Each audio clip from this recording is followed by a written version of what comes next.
has labored, he has suffered to lead his people into the land of freedom. He is the Redeemer. We're doing West 4.7 against $1.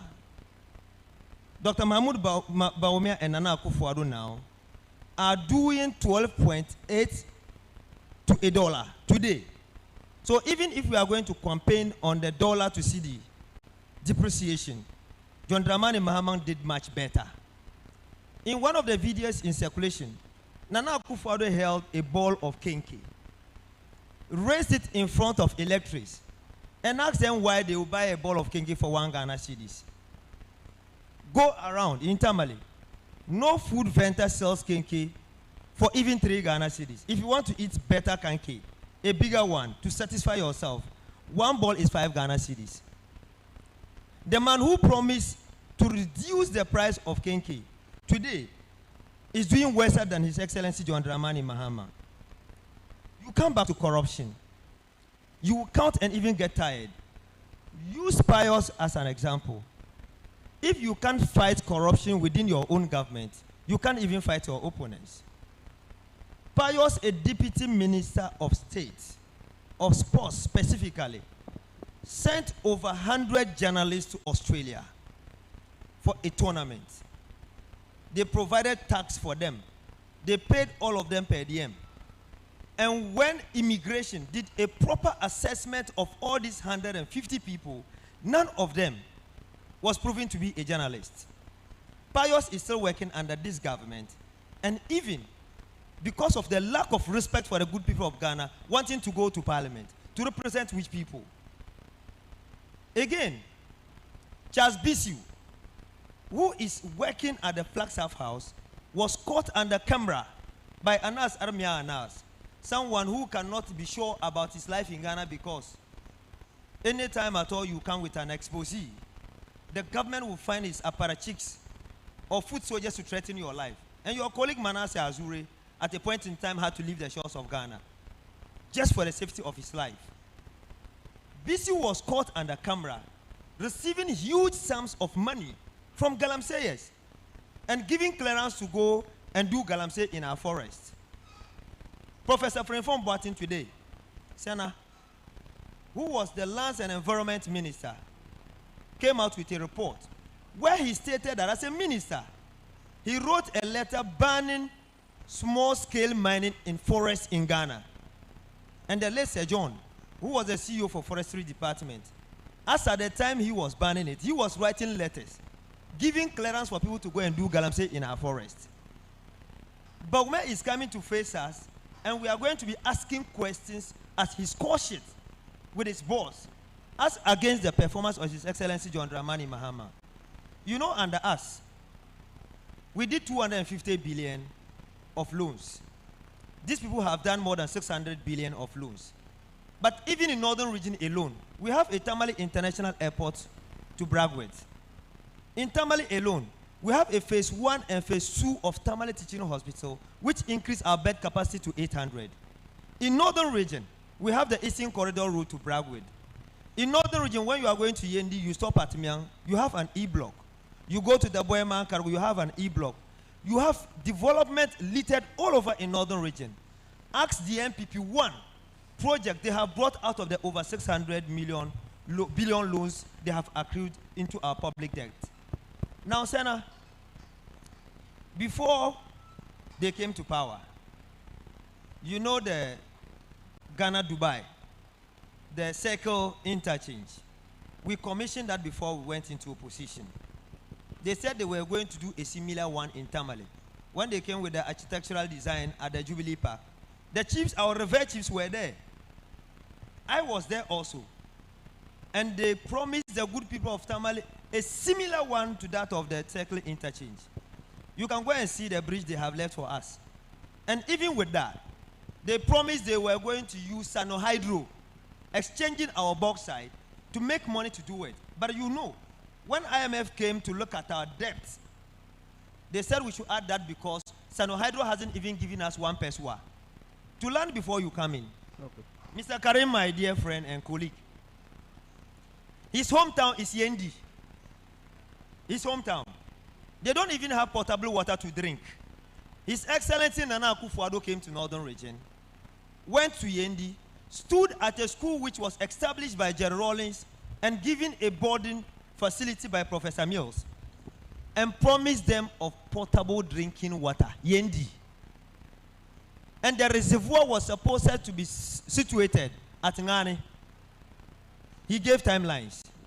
He failed on his own timeline.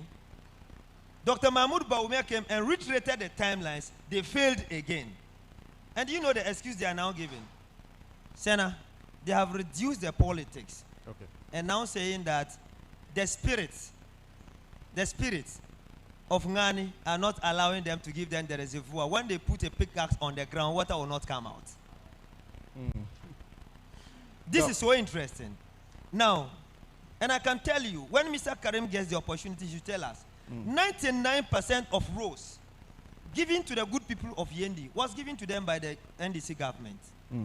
When you are going to Zabzugu, on your left, they were having a store that they were referring to as a bank. His Excellency John Dramani Mahama gave them a state-of-the-art bank, commercial bank and NIB. They erected a party pavilion at a place where they thought that nobody could even move them and bring any development project there. When we went to sack them, they were trying to paint it political. We did our best. We moved them. We gave them a state-of-the-art market stores, which is occupied by MPP people.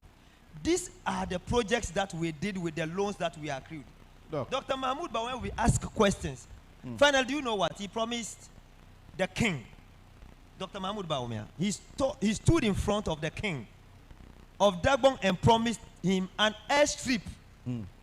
And told him that, look, Sena, let me learn on this one. It's interesting for you to know. Thank you very much, Doc. Let me learn on this. Thank you. Let me learn on this. Thank you, and Doc. told him, Sena, that he will no more come to Tamale to pick a flight to Accra. He will be flying from Yendi. And gave him timelines. That too has failed. What is he coming to tell the good people of the Northern Region to vote for them? Doc, thank you. Thank you. Please hand over the mic to our comrade from the Convention People's Party. And please let me extend a warm welcome to our guests who are arriving in the hall this morning to be part of ALHAJI and ALHAJI live from Tamale. We are at the event hall of Picona Hotel. Our comrade from the CVP. Yeah, good morning, Sena, and welcome to Tamale. Thank you. And let me say good morning to our audience and viewers out there. First of all, I would want to crave your indulgence and to say good morning to my regional chair who is watching at home, and the entire CPP regional executives who are also watching. Some of them are also here to watch live. I also want to use this opportunity to guide and guard myself through this discourse by craving another indulgence to say the national pledge. That is what I do when I go on radio and TV. I promise on my honor to be faithful and loyal to Ghana, my motherland. I pledge myself to the service of Ghana with all my strength and with all my heart. I promise to hold in high esteem our heritage won for us through the blood and toils of our fathers. And I pledge myself in all things to uphold and defend the good name of Ghana. So help me God. In fact, when I say this, it helps me to go through the discourse without fear or favor. In fact, the topic that you've tabled has to do with the two gentlemen from the north who are flag bearers of the NDC and the MPP. Unfortunately for my dear party CPP and the dearest party of Ghana, we are still going through recession and preparing ourselves to get somebody to represent us as the flag bearer. Whatever the time may be, we would indeed have somebody to represent us. Dr. Mahmoud Bawumia, who represents the MPP, is a Northerner, and His Excellency former President Mahama is also a Northerner. In fact, it's a good thing for us Northerners to have two strong sons of Northern Ghana as flag bearers of the strongest, in quotes, political parties in Ghana. But the question is, how happy are we as Northerners to have these two gentlemen represent us at the highest level of politics? What is it that we would be doing to ensure that this particular gentleman truly represent Northern region? First of all, I want to separately engage each of them to let us know what they represent. First, I'll start with the flag bearer of the NPP. He's a nice gentleman, and I've always said, whatever is Northern, I stand for it. So I will be with Dr. Mahmoud Bawumia as a Northerner, only and only if he stands for the truth and he stands as a Northerner. Because we all know the Northern region is the home of truth. But if you look at the politics around Dr. Mahmoud Bawumia and his representation as a Northerner in politics of Ghana, it comes with a lot of question marks. Dr. Seydou Fita and my elder brother, Mr. Salam, have done justice to his statements and his promises as far as what he will be able to do or what his party will be able to do to Ghana. But you would realize that most of what he has said has not come to pass. Ghana in the yesteryears, in the years of Dr. Kwame Nkrumah, was a one state. Today, Ghana is no more a state. It's a divided state which consists of different groups. And I think that that is bad for Mother Ghana. This particular gentleman in contention is also playing through that, same route. And I think that it is not good for Mother Ghana. For us to grow, we need to have a centralized government. And for that matter, we need to have, a manifesto that would have all Ghanaians included. We should not have individual party manifestos. In 1954, when Dr. Kwame Nkrumah was the Prime Minister of Ghana, like I said earlier, he tried as much as he can to make or to carve out a centralized government, which was fought by this particular gentleman's group.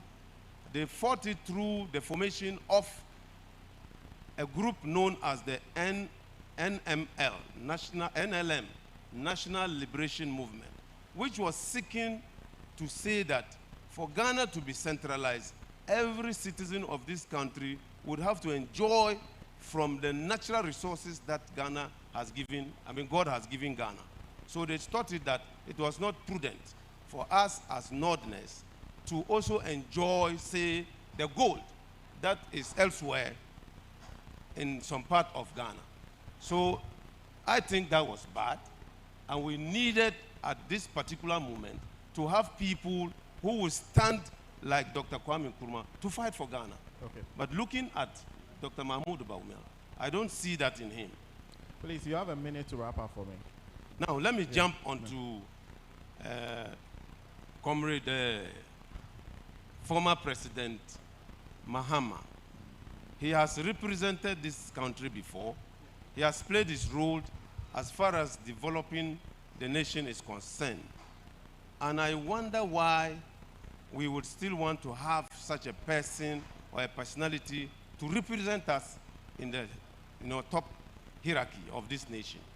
We need to have him changed so that he will be able to represent Ghana very well. What is it that what is it that former President Mahama is bringing on board that we, the people of Ghana, and for that matter, comrades in CPP, would have to see in him to believe that when he comes on board, we would see a change in what he has done before. We have seen that he has played his role, his part, and for that matter, somebody else would have to come. And that is why we still and we continue to say that the CPP is the only political party that can salvage the people of this country and let us believe in the centralized government that Dr. Kwame Nkrumah tried in 1954 to bring on board. Okay. Until that is done, Ghana will continue to dwindle in the hands of the so-called political parties that are in quotes called the strongest. Okay. So until we do that, Ghana would have issues. Thank you. I've run out of time for this part, so briefly, you have 5 minutes specifically. Our friend from the New Patriotic Party. I know you have a lot to say, but 5 minutes. Please hand me the mic.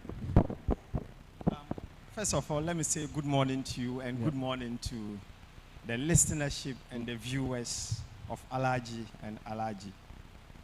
It baffles my mind when the General Secretary and the Communication Officer of the NDC, the biggest opposition party in Ghana, clearly says President Mahama needs another time. You see, you agree with me that when it comes to issues of whose statements should be considered serious, it will rather be John Mahama, not General Salam, and not Seydou Fita. You agree with me, and listeners who agree with me. Let your production team check Joy News, 16th August 2026. President Mahama says, and I quote, 4 years is not enough for any president. That is what President Mahama said. President Mahama may be having fantastic ideas, but my brothers in the NDC shouldn't forget that time is not a friend. And Ghanaians mean business. President Mahama in Yulobo, in the Western region, I'm going to quote him for the sake of time. He says, and I quote, 4 years is not enough for any president. My first 10 as a president, my records will show that when you give me another time, I'll be able to deliver. The people of Ghana saw no need to renew his mandate. He was sacked. Today he's coming back again. Again, you agree with me that when it comes to the issues of whose statements are valid, as far as Joyce Bauer Muktari and the communication officer for Tolang are concerned, you will vouch for Joyce Bauer Muktari. Because as we speak, she is a staffer in President Mahama office, and she draws salaries from the coffers of Ghana. And listen to what she says. Let your production team check again. 8th March 2023. Mahama cannot fix Ghana in 4 years. Joyce Bauer Muktari confesses. And listen to what Joyce Bauer Muktari says.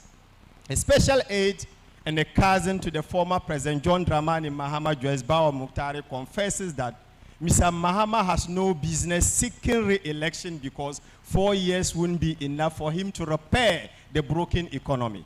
I asked Salam, General, I asked Dr. Seydou Fita, and I asked every listener who is an NDC. If this is what Joyce Bauer Muktari is saying, and you claim that President Mahama should be given another 4 years, do you have Ghanaians at heart? So this is the kind of country we have to run. Selfish interest, self-seeking interest. It's not possible. And listen to what Joyce Bauer Muktari said finally. She said that we need 15 straight years to fix the economy of Ghana. John Mahama is coming to spend only 4 years. And His Excellency and the flag bearer of the MPP is having 8 years. So if we need Ghana to be developed, 8 years and 4 years, who are we giving the opportunity? The only record as far as President John Dramani Mahama is concerned, and Ghanaians indeed can recollect, has to do with the fact that he introduced innocent graduates to 3 months pay policy. Okay. Your senior brother, my younger brother, my junior brother would have worked for 1 year and he'll be paid for 3 months. So this is what we want to visit on ourselves again. Yes. Is this what the General Secretary and the Tolan Constituency Officer is saying? Like I say, clearly you have a lot to say, but unfortunately I'm out of time for this. So I apologize, Mr. Singh. But you know what? You gave General Salem more than 5 minutes. Say the fita. And you know, I'm facing 3 solid guys from the NDC. So, Shabi, you are not fair to me. And I know listeners will definitely tell you you are not fair to me. Yes. Thank you so much. Thank you very much. Mr. Seni, we would have loved to listen to you. But unfortunately, I'm out of time for this particular segment. And I guess we'll have time to talk. Thank you. Thank you. Unfortunately, I have to go. I have to end this part of the program for today. And a big thank you to you, everybody. Dr. Seidu Fita, who is Tolon Constituency Communication Officer on my extreme left, on my extreme right. IK, of course, Haruna Hamza Kasankumi, who is Northern Regional Secretary of the Convention People's Party. There's Comrade Mohammed Abdul Salam, who is Northern Regional Secretary of the NDC. There is, of course, IK Seni, Northern Regional Communication Team member of the NDC, and Abdul Rahman Karim Pala, who is Communication Team member of the New Patriotic Party. Thank you, gentlemen. Thank you. Well, this is the Matter of All Talk Shows live from the events hall of Picona Hotel here in the center of Tamale. And we'll introduce our panel shortly. We'll take a small break. When we come back, the main panel will join us.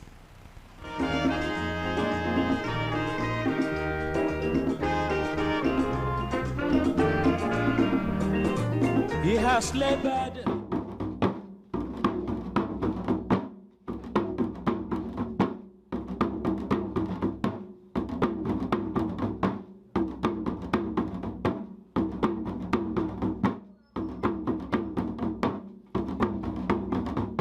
The Tamale North constituency is a peri-urban settlement with 32 communities, 11 electoral areas, and 102 polling stations.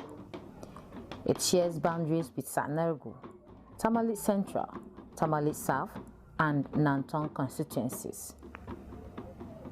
The Member of Parliament for the Tamale North constituency is Honorable Alhassan Saibu Sohini, who retained the seat via the ticket of the National Democratic Congress (NDC) in the 2020 general elections.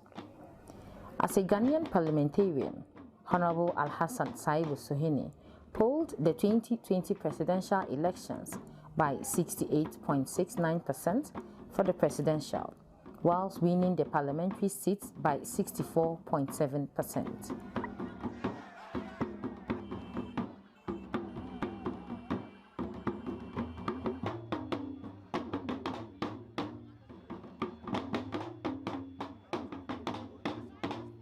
Because of the numerous developmental projects that have been undertaken and other interventions that had been rolled out for the benefit of the people by governments of the National Democratic Congress (NDC), the constituency is a stronghold of the political party since the seat has only been occupied once by an independent candidate since the commencement of the Fourth Republic. Honorable Alhassan Saibu Sohini has been a member of the Ghana Civil Aviation Authority as well as a communication manager on the ALHAJI board. He was also on the Appointments Committee and Lands and Forestry in the 7th Parliament. He is presently an Appointments Committee member and the Deputy Ranking for Lands and Forestry in the 8th Parliament.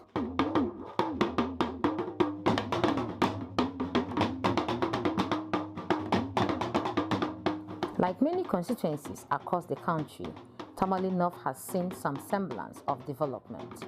However, due to the vast expanse of the constituency, coupled with the fact that the constituency consists of rural and urban settlement, which yearns for basic social infrastructure, more is needed to be done. Knowing these challenges, Honorable Alhassan Sohini has taken the initiative to create the needed infrastructure development for his people. Some of the areas of intervention include electricity extension, education, health, water, roads, agriculture, as well as empowering women and the youth in his constituency.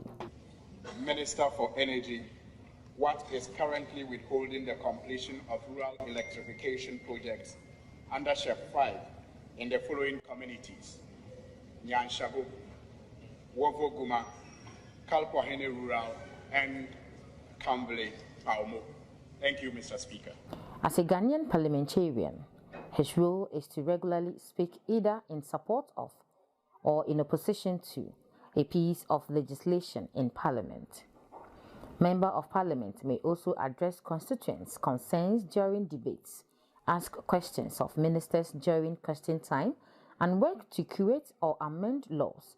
However, Honorable Soyini has taken it a step further by lobbying for social and infrastructural development through the government and other international civil organizations.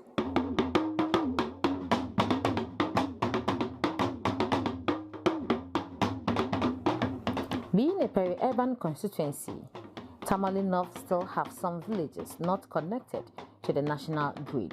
The MP therefore extended power to some communities, which includes Kamveli Paomo, Wovo Guma, Kalpwam, Nyanshegu, and Wovau Extension.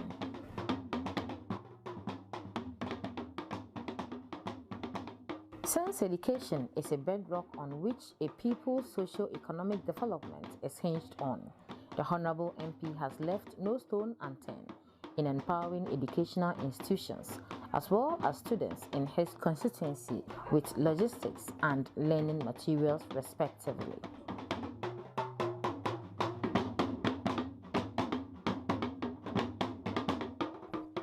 As part of efforts to enhance education, he provided pupils from the Kamveli Community School with 100 school uniforms. On behalf of the Ghana Education Service, I want to thank Honorable Alassane Soyini, Member of Parliament for Tamale North, for his commitment to education. He has done so much for us that we don't know how many words we use to thank him. He has donated so many items: school uniforms, furniture, books, school bags, printers, etc. to this municipality. Honorable, we are very grateful for all this. Today, we are here to receive this on behalf of the schools, and we know that all that you've given to us will enhance quality of education in our schools. We are very grateful. We want to thank you, and we wish you well, and we ask that even as you go ahead in your career, the Lord will continue to guide you. Amen. Amen. We are very grateful. This brief ceremony intended to hand over educational materials to the Sanarago Municipal Education Directorate for onward transmission to selected schools in the Tamale North constituency. And that is aimed at supporting education and the facilities that provide education in the Tamale North constituency. Having been here a number of times to do similar donations, I saw the need and I heard the plea of the directorate to equip their office to facilitate their work. And so I decided to dedicate part of my education fund to provide those educational office equipment for the education office. Also included in the package are dual decks for a number of schools in the constituency. He has suffered to lead his people into the land of freedom. He is the Redeemer.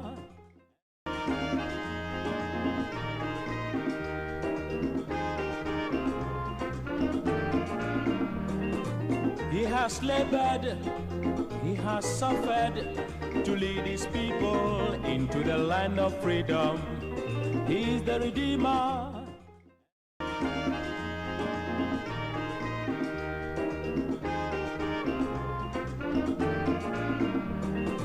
He has labored, he has... Live on television. Good morning to you, and thank you very much for choosing PAN African television. We are also live on Radio Gold 90.5 FM in Accra. Here in Tamale, we are of course live on Diamond FM. They've been our partners for ALHAJI and ALHAJI for so long. You can listen to us live on Diamond FM here in Tamale. I said here in Tamale because we are at the event hall of Picona Hotel at the center of Tamale, and we welcome you. And I'd like to say a big welcome to our guests who have joined us. I will start with Comrade Ibrahim Mutala Mohammed to do the necessary welcome address and of course go on to the topics we'll be discussing. But before that, once again, welcome if you are here. We'll come to you at some point to hear your comments on the discussions we'll be having on the matter of all talk shows. Tamale is the place to be, and thank you very much for your time. I am SENA NOMBO, and my panel this morning, Comrade Kwesi Pratt Jr., who is General Secretary of the Socialist Movement of Ghana, a veteran journalist, and of course a regular on ALHAJI and ALHAJI. It's easier to describe him that way because if we decide to say more, we won't close the show today. Comrade, good morning, and thank you. And he values Tamale as perhaps the second home. Maybe not the first, if not the first.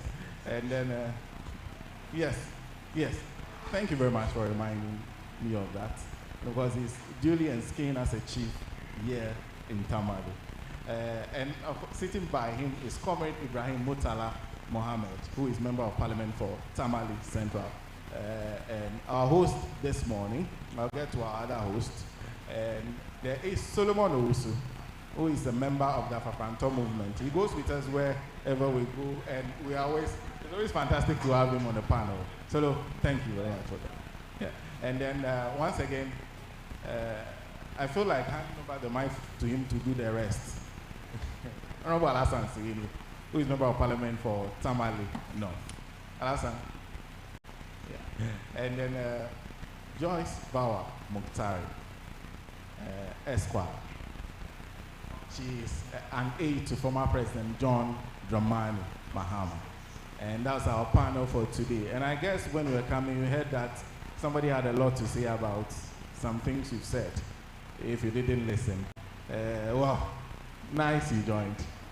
Well, so that's my panel for this morning. And we'll be talking about the national situation. We are worried about where the country is at this time. We'll put it in two parts.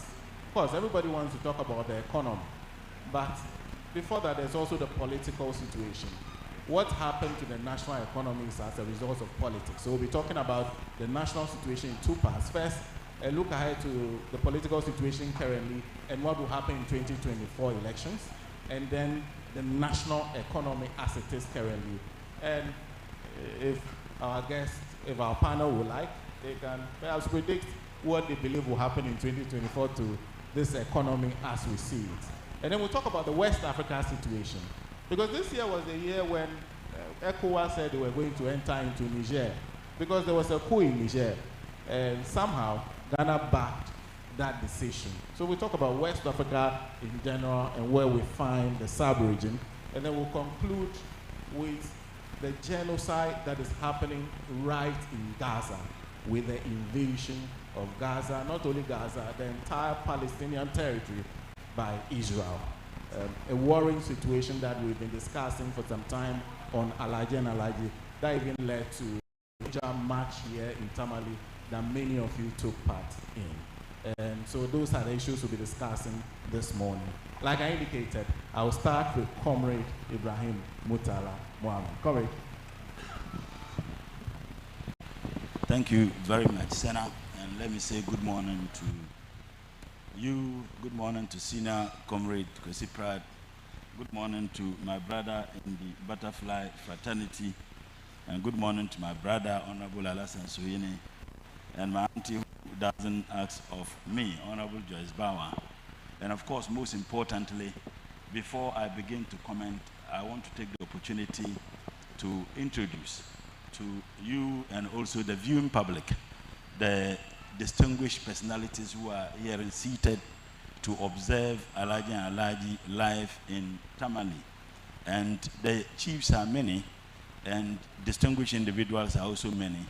So I will just introduce but few. So if I am not able to mention the name of any chief or any distinguished personality. As your grandson, you would pardon me. We have in our midst, comrade, the chief of the Pema, who is also my grandfather, whose territory in which we are having this occasion. His Royal Highness, the chief of the Pema, is here with us. And also we have Nyabe Lana, who is also here, a distinguished personality and educationist, who is also here to see how we're going to have this ALHAJI. His Royal Highness Nyabe Lana is here with us.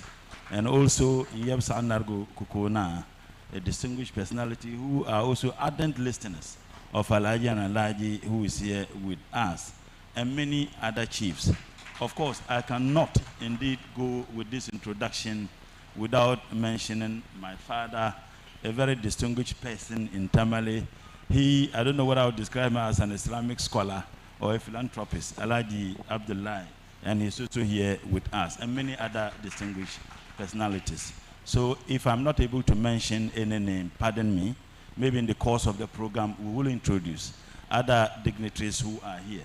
And as the MP for Tamale Central, we also have our constituency chairman, the Tamale Central, Tamale South, Sanargu, Tamale North, and in fact, we also have even Savulgu constituency chairman and other constituencies who have all come to witness this program.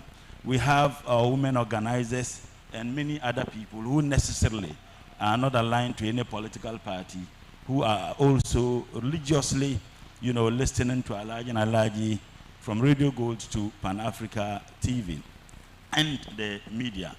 As the MP for Tamale Central and MP for Tamale South, unfortunately, we do not have our brother MP for Sanargo. He would have loved to be here, but I think in the course of the program, the candidate for Sanargo would also be given the opportunity to make an input. And our senior brother, Honorable Haruna Idrisu, who would have also loved to be here. So on behalf of all these, my brothers, I want to thank Pan-Africa TV, thank Radio Gold, and most importantly, Senior Kosi Pratt, for having identified Tamale to be the place you should have this enormous program being held. Out of the 16 regions, you thought it wise to having it in Tamale. We are profoundly grateful. The people of the North have been getting their information, accurate, reliable information on national issues, political issues, economic issues, on Pan-Africa TV, particularly ALHAJI and ALHAJI. So we are profoundly grateful that you have chosen Tamale, you have chosen Northern Region to have this program. We are very grateful. So without much ado, I would want to get into the topic. And the topic I'm told we are looking at has to do with the national economy. And SENA, in his introduction, indicated that the national economy can be looked at in two ways, not necessarily the economy, but also the political aspects of our growth as a people. Because of the limited time that we each would have, I would want to look at it in two perspectives. This country has been a country that existed several decades, if not centuries ago. But my focus is going to be on the Fourth Republic, when we have all chosen as a state to go democratically. Ghana has experienced the two major systems of governance. That is the parliamentary system and the presidential system. Before independence, when we were under the subjugation of the so-called colonial masters, they ruled us with the Queen as the higher or the authority that she had at that time over the so-called colonies. When we liberated ourselves politically and economically, we were still going with the parliamentary system, where the president himself is elected as a member of parliament. He appears before parliament at a point in time. And in the United Kingdom, you can see that the prime minister appears to parliament on every Wednesday. So we had that system. And then when Nkrumah, unfortunately, was criminally and illegally overthrown, then we moved into another system of governance.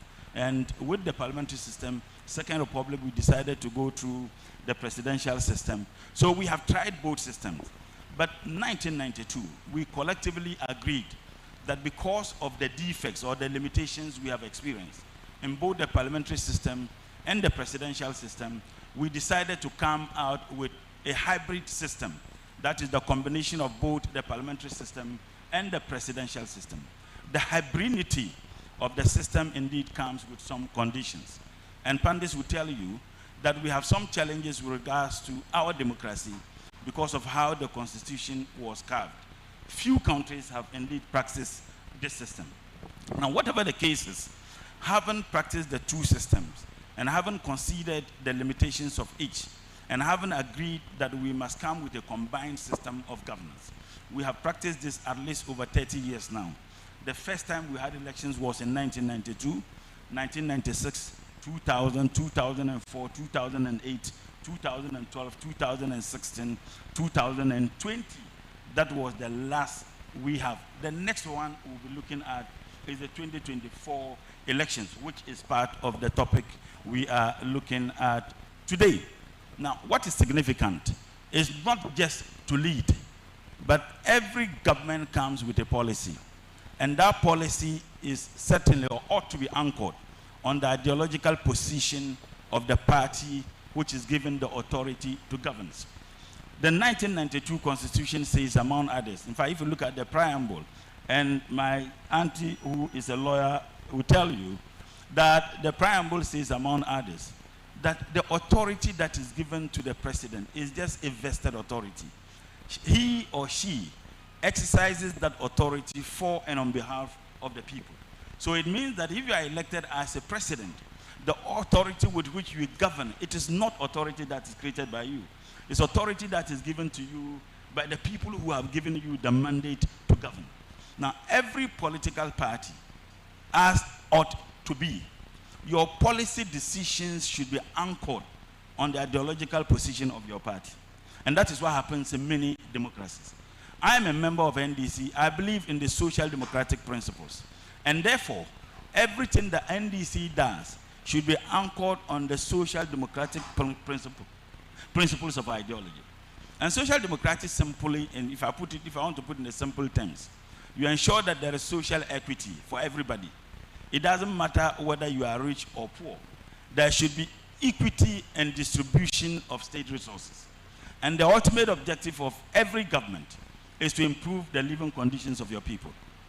Our traditional authorities, their ultimate objective is to ensure that within their territories, people who live there live in comfort and in peace and in stability. That is what every government is expected to do. Now, if the objective is to improve the living conditions of your people, how do you achieve that? You achieve that first and foremost by expanding your economy, growing it, and once the economy expands or grows, opportunities are created, jobs are created. And once jobs are created, what happens? The disposable income in the hands of people can be improved so that they can meet basic needs. But you cannot do that if you don't have political stability. And the only way you can achieve that is to factor into your manifesto. These are the political agenda I want to pursue. So the people will look at in that particular agenda and decide whether they must give you the mandate to govern or not. We experienced this in the previous elections we have had, that we assumed, presumably, that people voted for the political parties based on the manifestos they presented. Fortunately or unfortunately, Ghana has multiple political parties. But we have had only two political parties that have had the opportunity to govern this country since 1992. And that is the NDC and the MPP. So if Ghanaians collectively think that democracy politically has not inured to the benefit of the Ghanaian people, I think that it will be humbling to admit that those of us who belong to these two political parties, that we might have failed the people of this country. But if Ghanaians think that, okay, there has been some improvement in the living conditions of the people of this country, then we can knock our chest and say that, yes, the democracy that we have practiced, it is yielding some needed benefits. And I think that we need to collectively, as actors of NDC and MPP, to admit that the challenges confronting us are challenges that can only be found solution to if we look at the policy that we carved, politically and economically, for the purposes of we given the mandate to govern. And Sena, permit me to just quote Albert Einstein, who once said that the significant problems that confront us can never be solved with the thinking we had when we created them. What it simply means is that the problems confronting us are not problems that are created by anybody, but they are our own problems. Of course, some would argue that colonialism has also brought about systemic challenges that confront us. But can we continuously blame colonialism for the challenges that are confronting us? Yes, to some extent. But largely, if we had political freedom, what were the initiatives that were done by the political elite at that time to ensure that we completely break from the shackles of colonialism that inhibited our growth as a people? Now, we need to look at what Nkrumah did. Nkrumah was not just looking at political freedom, but his focus was also economic freedom. What were the plans he put in place to achieve the liberation economically? He came with a 5-year development plan, in fact, and again 7-year development plan. Unfortunately, my good brother who is sitting here and their forefathers truncated that process. If they had allowed the process to proceed, I don't think that Ghana would have been where we are. Of course, when we raised the issue, they say Nkrumah declared one-party state. But Nkrumah never came out and said, I'm going to have one-party state. That was what the people of this country, through their representatives, demanded. They felt that the only way we could develop this country and achieve the objectives set by Nkrumah for the purposes of having political emancipation and economic emancipation was to have a one-party state. So the decision to govern this country through one-party state was decided by Parliament. And parliamentarians are the representatives of the people. I represent the people of Tamale Central. My brother represents the people of Tamale North. We don't have a choice of our own. Whatever national decision that we want to participate in taking, we must take a decision that resonates with the people we represent, not what resonates with us. So the decision to have a one-party state was a decision that was collectively agreed by the masses of the people of this country through their representatives in Parliament. Because it's funny sometimes when people argue that yes, Nkrumah declared one-party state. At the time when they condemned Nkrumah, they were hailing Efo Boanyi. Efo Boanyi had already declared one-party state in Ivory Coast. Many of the countries that indeed achieved some economic growth, they had one leaders who ruled those countries for decades. We are being reminded the Asian tigers. How did they have those successive stories? They had those success stories because of the economic policies they put in place. The question I ask myself and I ask everybody, do we have a national agenda? If we have a national agenda, how do we all strive towards achieving that national agenda? I was fortunate to have participated in the drafting of the 40-year development plan, which indeed President Mahama put in place, led by Dr. Nimoy Thompson. The Minister for Trade was supposed to be a representative at the meeting, but I was delegated by my minister, Honorable Dr. Spiu Gabra, to represent him in all the meetings of the National Development Planning Committee. And I remember the first day I attended the meeting, the individuals I saw gave me some glimmer of hope. You had people from academia who had nothing to do with our main political actors or political activism in Ghana. You had people in industries. You had private individuals who neither belonged to NDC nor NPP.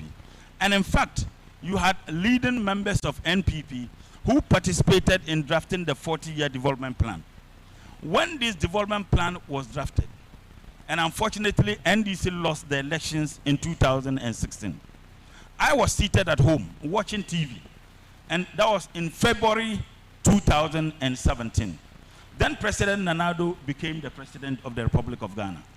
Nimoy Thompson and his team went to the Flagstaff House and presented to the President the 40-year development plan. And these were the words of President Nana Addo. And I want to paraphrase. He says, among others, that I have never seen a comprehensive national development plan such as what you have presented to me. These were the words of President Nana Addo.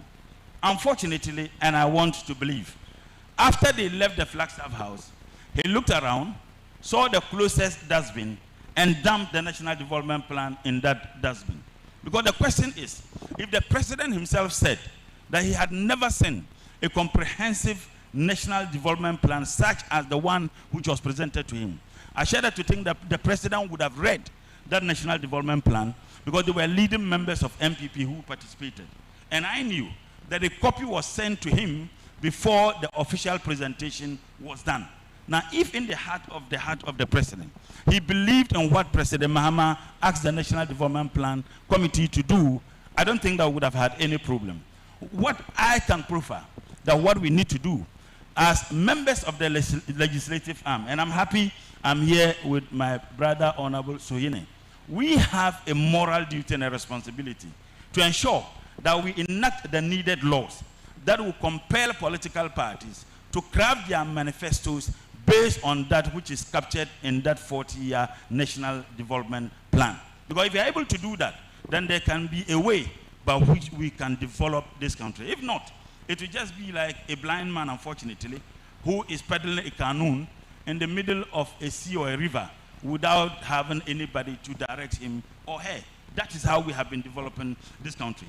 If all our political parties are going to fashion out our manifestos based on what is captured in the National Development Plan, for me, that is the way by which we can have a total political emancipation and economic growth in our developmental trajectory. And for me, that is one suggestion, Sena, I think that we can all do collectively.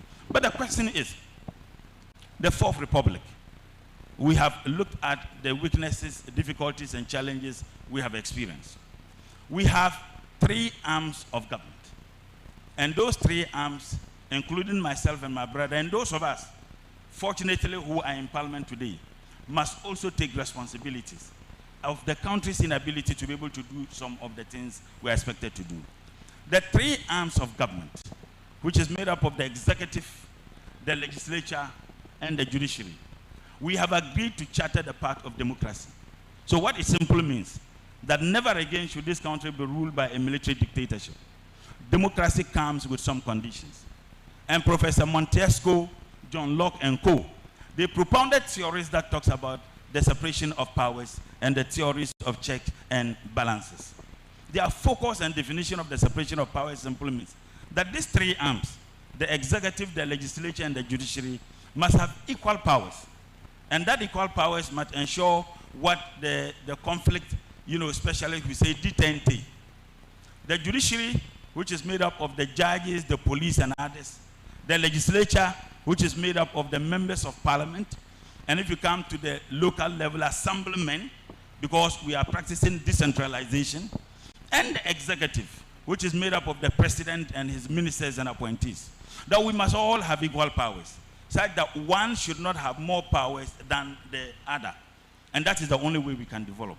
Now, even having agreed this, one of the most important arms in a democracy is legislature. That is parliament. You can have a government without parliament, but you cannot have democracy without parliament. In a military dictatorship, you have the president and his appointees who are there. You have the judiciary that is operating, but you won't have parliament.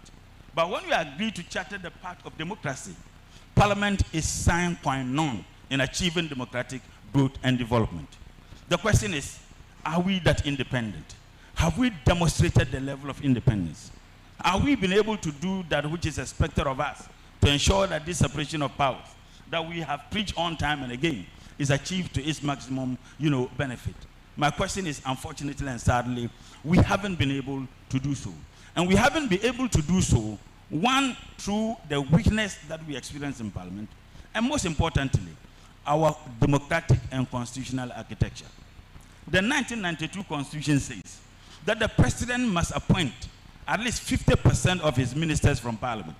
What it simply means is that at least 50% or more of ministers should be members of Parliament. So you have people who are contesting to be elected as members of Parliament. Not necessarily that they have a yearning desire to represent the people as members of Parliament, but they see Parliament as one of the means by which they can become members of the executive. So someone is contesting. He is not just interested in representing his constituents. He thinks that once he becomes a member of Parliament, it is easy, or the chances of he being appointed as a minister is very high. So in that aspect, it means that your parliamentary duty and responsibility will be affected. And it is not the fault of the one who wants to contest. It is the fault of our constitutional design. Because that's what the Constitution says. And that is why the Constitutional Review Commission, which was led by Professor Atubiga, proposed that we needed to decouple or delink the hands of the president so that the president can decide to appoint all his ministers outside parliament, or he can decide to appoint all his ministers in parliament. The difficulty of this constitutional arrangement is that you have someone who is a member of parliament, a member of the legislature, and at the same time a member of executive because he's a minister. He takes a decision at cabinet, and at the time when the decision was being taken, he was a member of the executive. He was a minister of state or a deputy minister. Now they bring that decision to parliament, which must ensure that right things are done for the benefit of the Ghanaian people. He comes there, he removes the executive gown, and he then wears the what? The legislative gown. Now, if he supported such a decision, he can come to parliament and be kicking against that decision, because that would be double standard. Even at cabinet, if he was a lone voice who was against it, once that decision is taken at cabinet level, it becomes a decision binding on him as a member of the executive. So when he comes to parliament, you cannot see him kicking against the very decision that was taken at cabinet. And I think that one of the ways by which our political liberation as a democracy, as a country that has decided to charter a part of democracy, that weakness is occasioned by the same democratic architecture. And unfortunately, the weakness found space in the highest law of the land, that is the Constitution. So, SENA, one of the challenges we face in terms of our weaknesses as a country that chartered a part of democracy is the very Constitution, because the Constitution serves as an insulbeg on the hands of the executive in terms of, of the legislature in terms of doing what they are supposed to do. Now, since the year 2020, every government is supposed to present a budget to parliament. When you present a budget to parliament, that budget would have to be scrutinized. And then you take a decision whether that budget should be approved or not. It comes first in a policy statement. So what we approve first is what is described as a budget, is the policy statement of the government. I want to do this. I want to do this. I want to do this. You debate and you approve or you reject. If you have approved it, it doesn't give the executive the control to spend.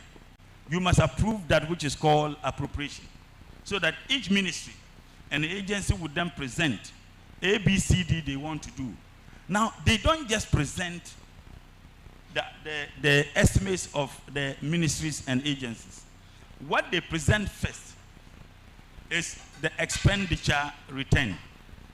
Last year, we gave you this amount of money. What did you use the money to do? Why are you asking for more? Why are you not asking for more? You must provide justification why you think that parliament should give you more money or parliament should reduce the amount of money that is given to you. That is where the work of members of parliament is critical. Unfortunately, and sadly once again, the constitutional architecture denies parliament that independence to do what is right for the people they represent. And why do I say that? I say that because simply, I am in parliament for and on behalf of the NDC. My brother Suhini is in parliament for and on behalf of NDC. When we were filing to contest as members of parliament, the filing fee, alhamdulillah, we could have afforded, but we didn't pay our filing fee. Our filing fees were paid by the NDC. So your filing fee is paid by the party. So when you take a decision and the party decides to sack you from the party, you lose your seat as a member of parliament. Once the party sacks you, may God forbid, if NDC decides that we are sacking Mutala from NDC and took that decision and sacked me from the party, I will cease to be a member of parliament for Tamale Central. My seat will be declared vacant. In 2006, interestingly, this same hall, I contested the NDC parliamentary primaries to be elected as the NDC parliamentary candidate for Tamale Central in this hall. And sometimes when I look at the pictures, I didn't know how young I was looking at that time. What occasioned that was my father, my grandfather, my lecturer, Professor Waiseni, decided to defect from NDC to NPP. And the moment he did that, the NDC National Executive took a decision, sacked him from the party, and that occasioned the by-elections in 2006, for which I was a participant in the NDC primaries. So that constitutional arrangement also denies members of parliament their independence. It denies them. Because, so whatever decision you take in parliament must be a decision that is in sync with the party you represent. That, I must say, and sincerely, is not so much democratic enough. In other countries, in United Kingdom, for example, in many other countries, you can defect from a political party and still maintain your seat until the lifespan of that parliament ends. We have an outstanding personality, George Galloway, who opposed the invasion of Iraq by America and United Kingdom because the invasion was occasioned through pact of lies. We all know what senior comrade Kwesi Pratt and co did in Ghana as their opposition to it. George Galloway was a member of the Labour Party. He opposed it strongly, but the Labour Party didn't say, we are sacking you from the Labour Party because you did that. They could only wait for the next elections. So for us to have a liberation, politically and economically, we must look at our constitutional arrangement and our democratic architecture. For me, SENA, that is very significant. Another aspect of our democracy has to do with the whip system. In parliament, you have majority whip and minority whip. They must take a decision, the line you told. And there's something they call the 3 whip lines. You can feel strongly about something, but once your majority or minority whip says, this is the line we take, you can only be suffocating internally. You can't speak outwardly or oppose it. Because once you do that, your party may sack you. SENA, as to what we have been able to do this year in terms of the economic development, looking at the political aspects, I think that the challenges that we have experienced over the years, and of course, 2020 is not an exception. First and foremost, has to do with our constitutional arrangement and our democratic architecture. For me, that has brought a problem. Now, let's look at the political parties. I represent the NDC. I'm on this program representing my party. He's on this program representing the Butterfly Fraternity. On this program, everything I say must be in sync with the party I represent. So permit me, SENA, to look at what the NDC did and what the MPP did in terms of this political growth and look at the economic growth. I don't know how many minutes I have now to conclude. 5 minutes. So 5 minutes, that is too much a time. I would just see if I'll be able to pack them. Now the NDC, within the period of 2008, when we won the elections, under Prof. Mills as the presidential candidate and the president and President Mahama as the vice president. Now the NDC's ruled between 2009 to 2016. One of the reasons why the NDC lost elections was my brother. At that time, he was still with the MPP fraternity. They came with pact of lies. And you have Ed Boll, a parliamentarian in the United Kingdom, who says, voters don't vote deliveries, they vote promises. That's what voters vote. They don't vote what you have done. They vote what you promise them you'll be able to do. Under President Mills, one of the difficulties President Mills' administration faced within NDC was because he felt that we needed to charter a different path. He brought about political discipline and decency in our governance. He says, look, MMDC stay at post until we sanitize the system and then we can appoint new DCEs. He says that witch hunting should be done away with. And therefore, as a democracy, when people engage in infractions, allow the laws to take its path. All these things were done. Some leading members within MPP, including our founder, were not happy about the posture of President Mills and President Mahama in terms of allowing some of these things to happen. And that created some problems within the NDC. You could find semblance of what we expect to see in a democratic state.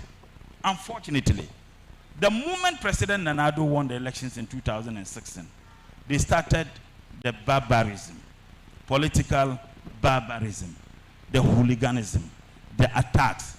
People who were apolitical, who were holding positions by dint of their expertise and capacities, they were all asked to go. they chase people out. SENA in Tamale is a classical example. We do know that tricycles were taken, and I never knew that tricycles could also fly to Burkina Faso or to Ivory Coast. You had MPP young people in this country, in this region, who went and ransacked those places. The one thing people expected President Nana-Addo to do at that time, someone who had once been a minister of foreign affairs, was at least to condemn that. He didn't only remain silent, he aided and abetted what they were doing. That was the beginning of the challenge. Now one would expect that all those things that happened today, as we see today, and I'm saying this sincerely, you find it difficult to look around to see a semblance of decency in democratic governance. You don't find that any longer. Apart from the political witch hunting, people were transferred forcefully, regardless the contributions they made in those aspects.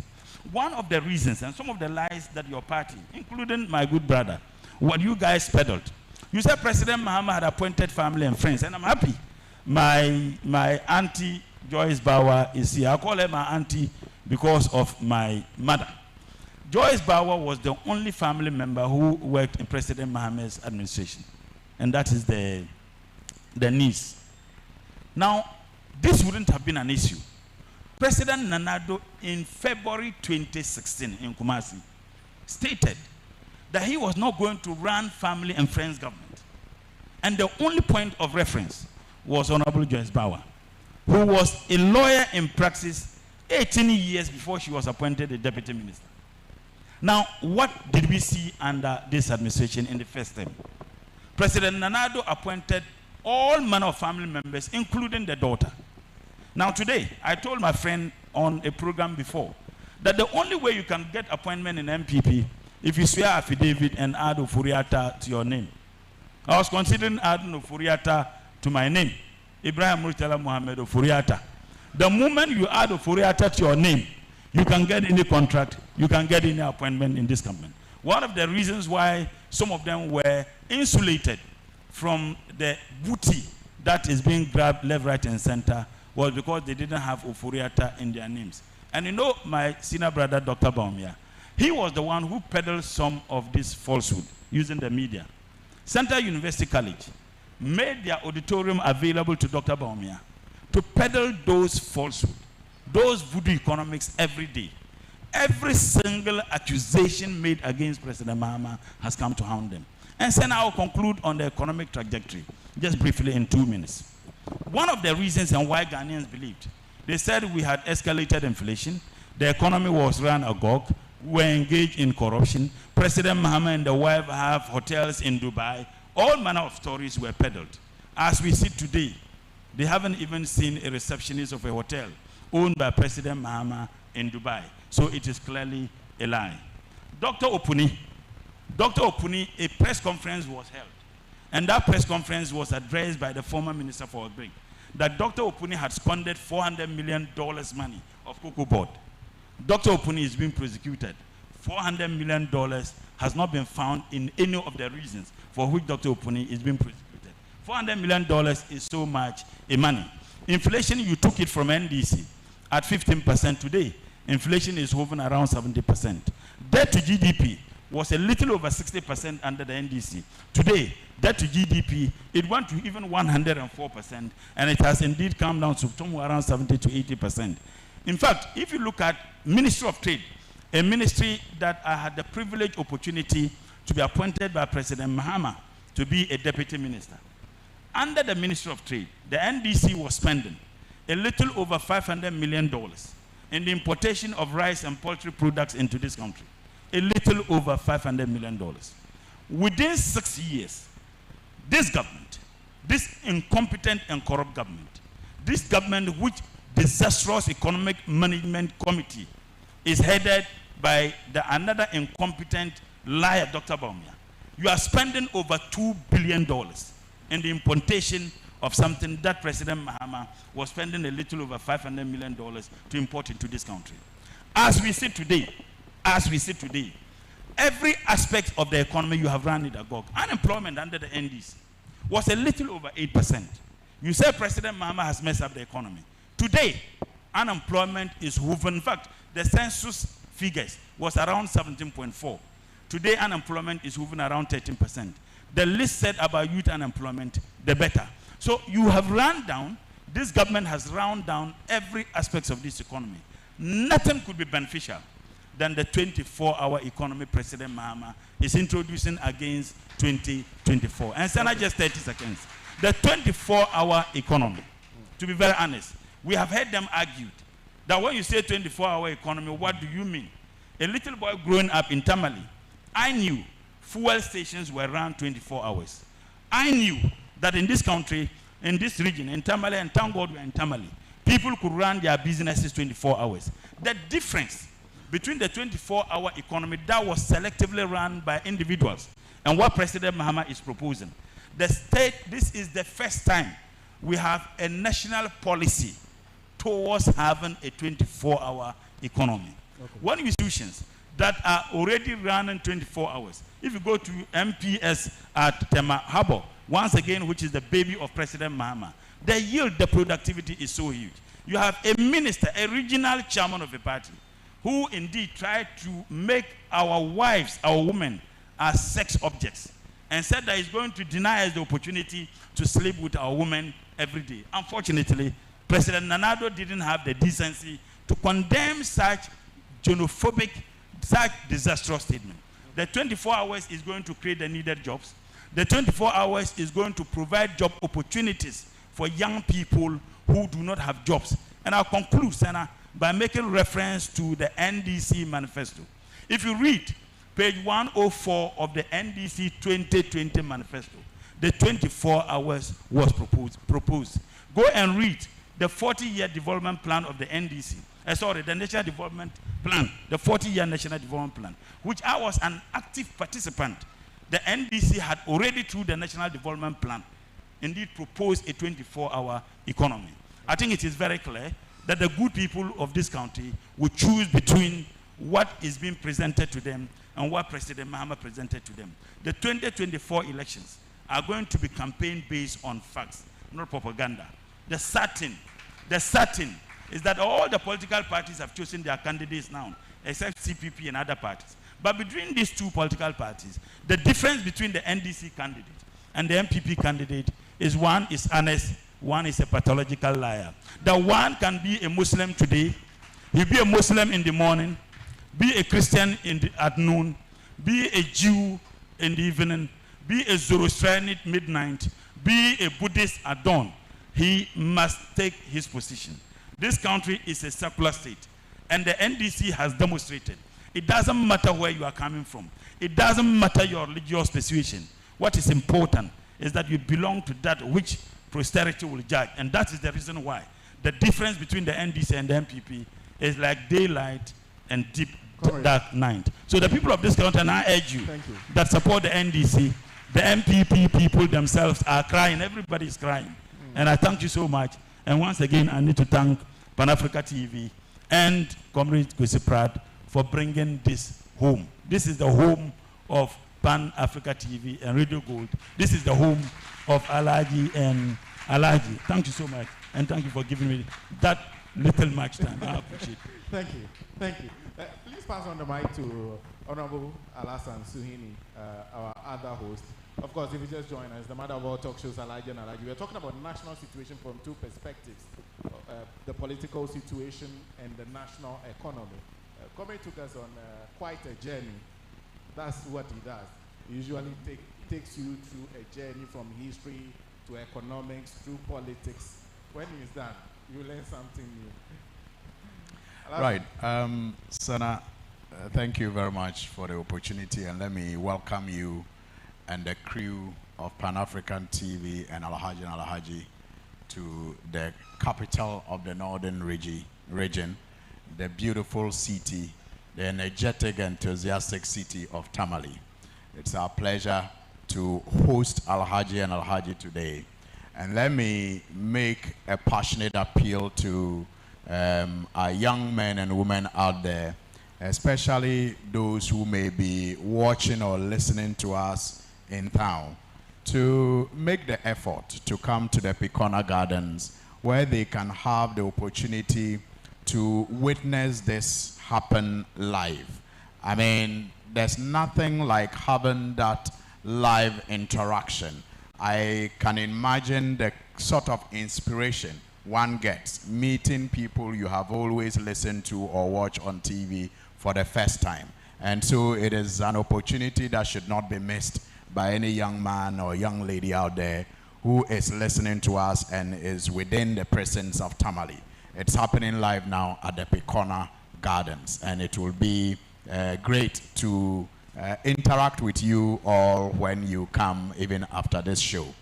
I will stand on the earlier protocols that my big brother and member of parliament for Tamale Central opened with, and that is the deepest and sincerest respect to our chiefs as he acknowledged them, and our opinion leaders who are also gathered here to support today's program. Let me also acknowledge Senior Comrade Uncle Kwesi Pratt and the Member of Parliament for Tamale Central, Ibrahim Mohamed Mutala. Solo belongs to the butterfly movement now, and our big sister Joyce Bauer Mukhtar. Now, yes, I agree with you, SENA, when you say that the Member of Parliament for Tamale Central has taken us through quite a journey. And I will say he took us through the political classroom.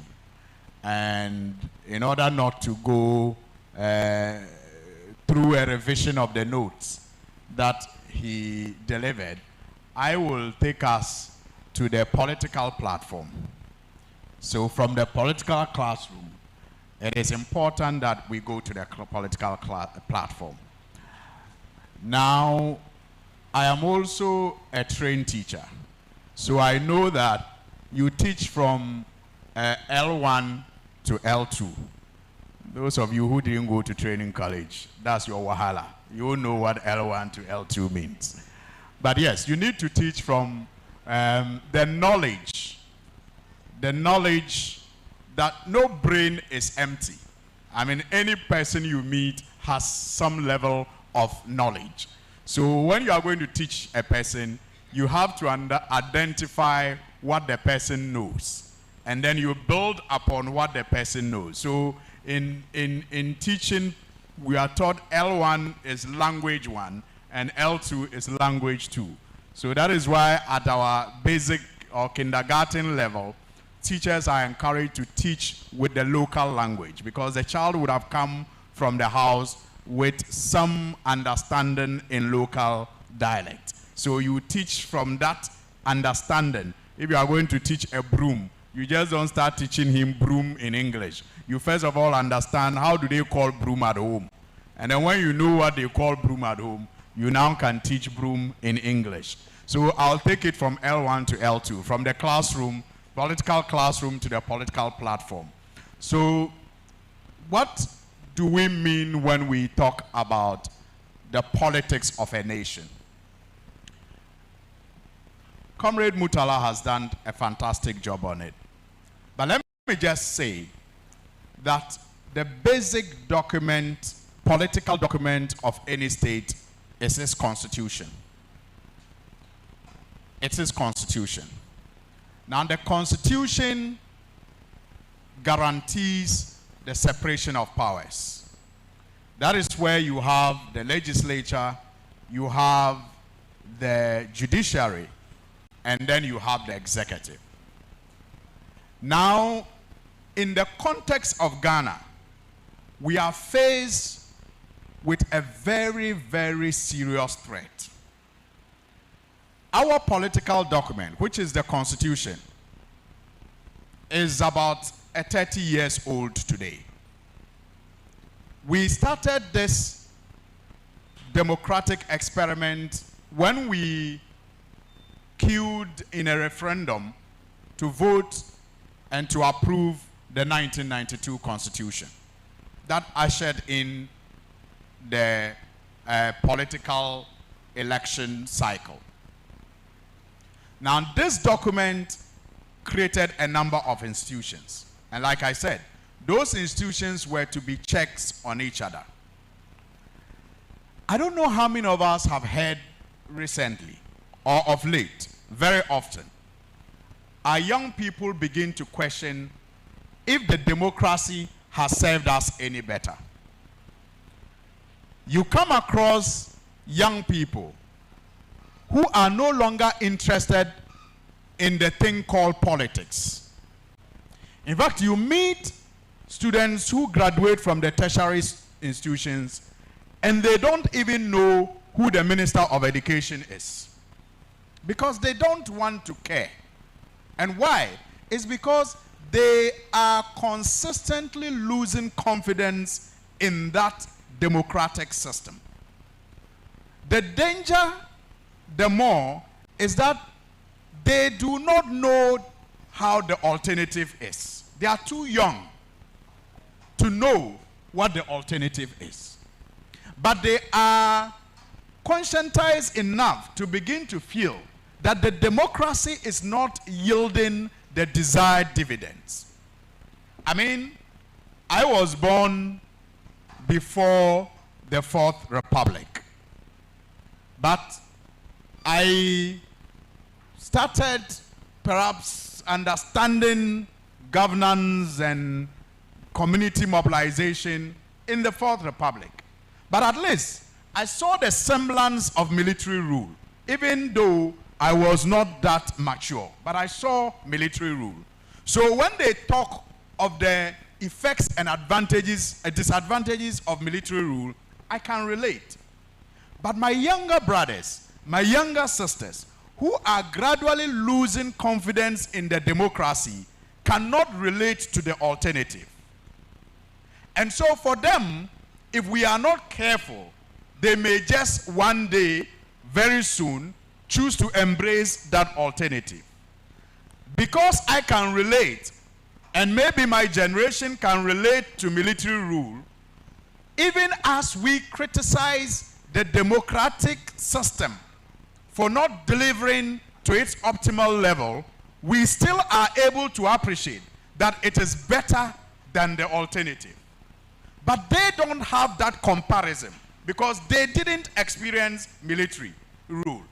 And so it will become increasingly difficult as we move forward, if we are not careful, to convince the generations that will come after us that the defects of this democracy is still serving them better than a military government would have served them. And that is why I say we are faced with a very serious threat as a country. And this threat has been made real by the misgovernance of the government in office. The palpable misgovernance. Remember, I spoke about the fact that a country's main, if you like, main political document is the Constitution. The Constitution is to guarantee the separation of powers. And the separation of powers, you know, is seen in or manifested in the operations that we encounter when we access judicial service, the legislature, and then the executive. Now, this government worked so consciously, but very incompetently, to corrupt the executive. First, what he did as president in 2017 was to appoint an unprecedented number of people as ministers. Over 120 ministers, never seen before in the Fourth Republic. Now, what they say is true, that when a fish is getting rotten, it starts from the head. What this overpopulation of the ministries did was that it dovetailed into the overpopulation of our state institutions. So you go to GMPT, you go to Cocoa Board, you go to BOST, even though those institutions are beginning to run at a loss, their staff sizes have doubled. And so productivity at those places have come down. And remember, I said that the Constitution created these institutions to help propel growth of the country. But when you corrupt those institutions, like President Akufo-Addo and Dr. Bawumia did in the first year when they overpopulated the ministries, which led to the overpopulation of the institutions, you will agree with me that when you take Kparba, as we call it here in Tamale, Kparba, to a farm, that's by day workers to your farm. If you have 1 acre of land and you take 20 Kparba to the land, the productivity you will get will be less than if you took 5 or 6. I lie. It is common sense that the more people you put to do work, the higher the numbers, the less productivity you get, especially when the workload is that low. But the president told us he was in a hurry, and so he overpopulated these ministries, and then also led to the overpopulation of these institutions, which has resulted in the low productivity, which is seen in the economic numbers that we are posting. Now, for the first time, you have civil servants, CLOSAC and others, actually organizing press conferences to say that the civil service and the public service is corrupt or overpopulated, and that their work have been taken over by political apparatchiks of the ministers and the political appointees at the various institutions. We have not experienced that in the Fourth Republic before. We have never had a situation where the institutions are so tainted to the point that these people who are supposed to be non-partisan will cry out that their jobs are being taken by politicians.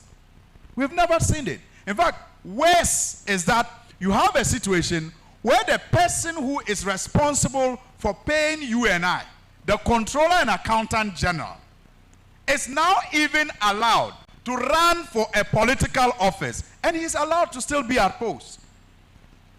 I mean, these are the things that are done to further corrupt the political institution, which will eventually contribute to the loss in confidence that people are already having in the democracy. Because almost every, if you like, ethic in our democracy has been broken by the President Akufo-Addo and Dr. Bawumia government. Things that politicians were shy to do, even if they were sure they would not be found out, but they were shy to do it, they are not shy. In fact, on our way here, I was telling Comrade Kwesi Pratt and Solu the number of lands that were for the West Hospital, which has been annexed by people in political office. And they are not even using pseudonyms. They are using their personal names. That's how arrogant that the power that they are enjoying have made them to begin to feel. They are corrupting almost every state agency. Look, you have a situation where the Constitution created an Auditor General's office. Now, this Auditor General's office is supposed to put politicians in check when it comes to expenditure, for example, how they utilize the taxpayers' money. So the Auditor General audits government finances and makes recommendations and even demand paybacks where necessary. President Mahama appointed a gentleman that everybody believed was a man of his own, a very committed patron. This man, Mr. Dumolevo, began work and was impressing everybody in this country by the way he carried out audits, making sure that even timelines that were missed in the past by the audit service were now all being met. But what happened? He dared to touch one of the favorites of President Akufo-Addo. That is the senior minister, Honorable Osofo Mafo, when he investigated a deal that his office was supposed to have been in charge of, the Kroll deal. And what happened to him? He was forced to go on leave.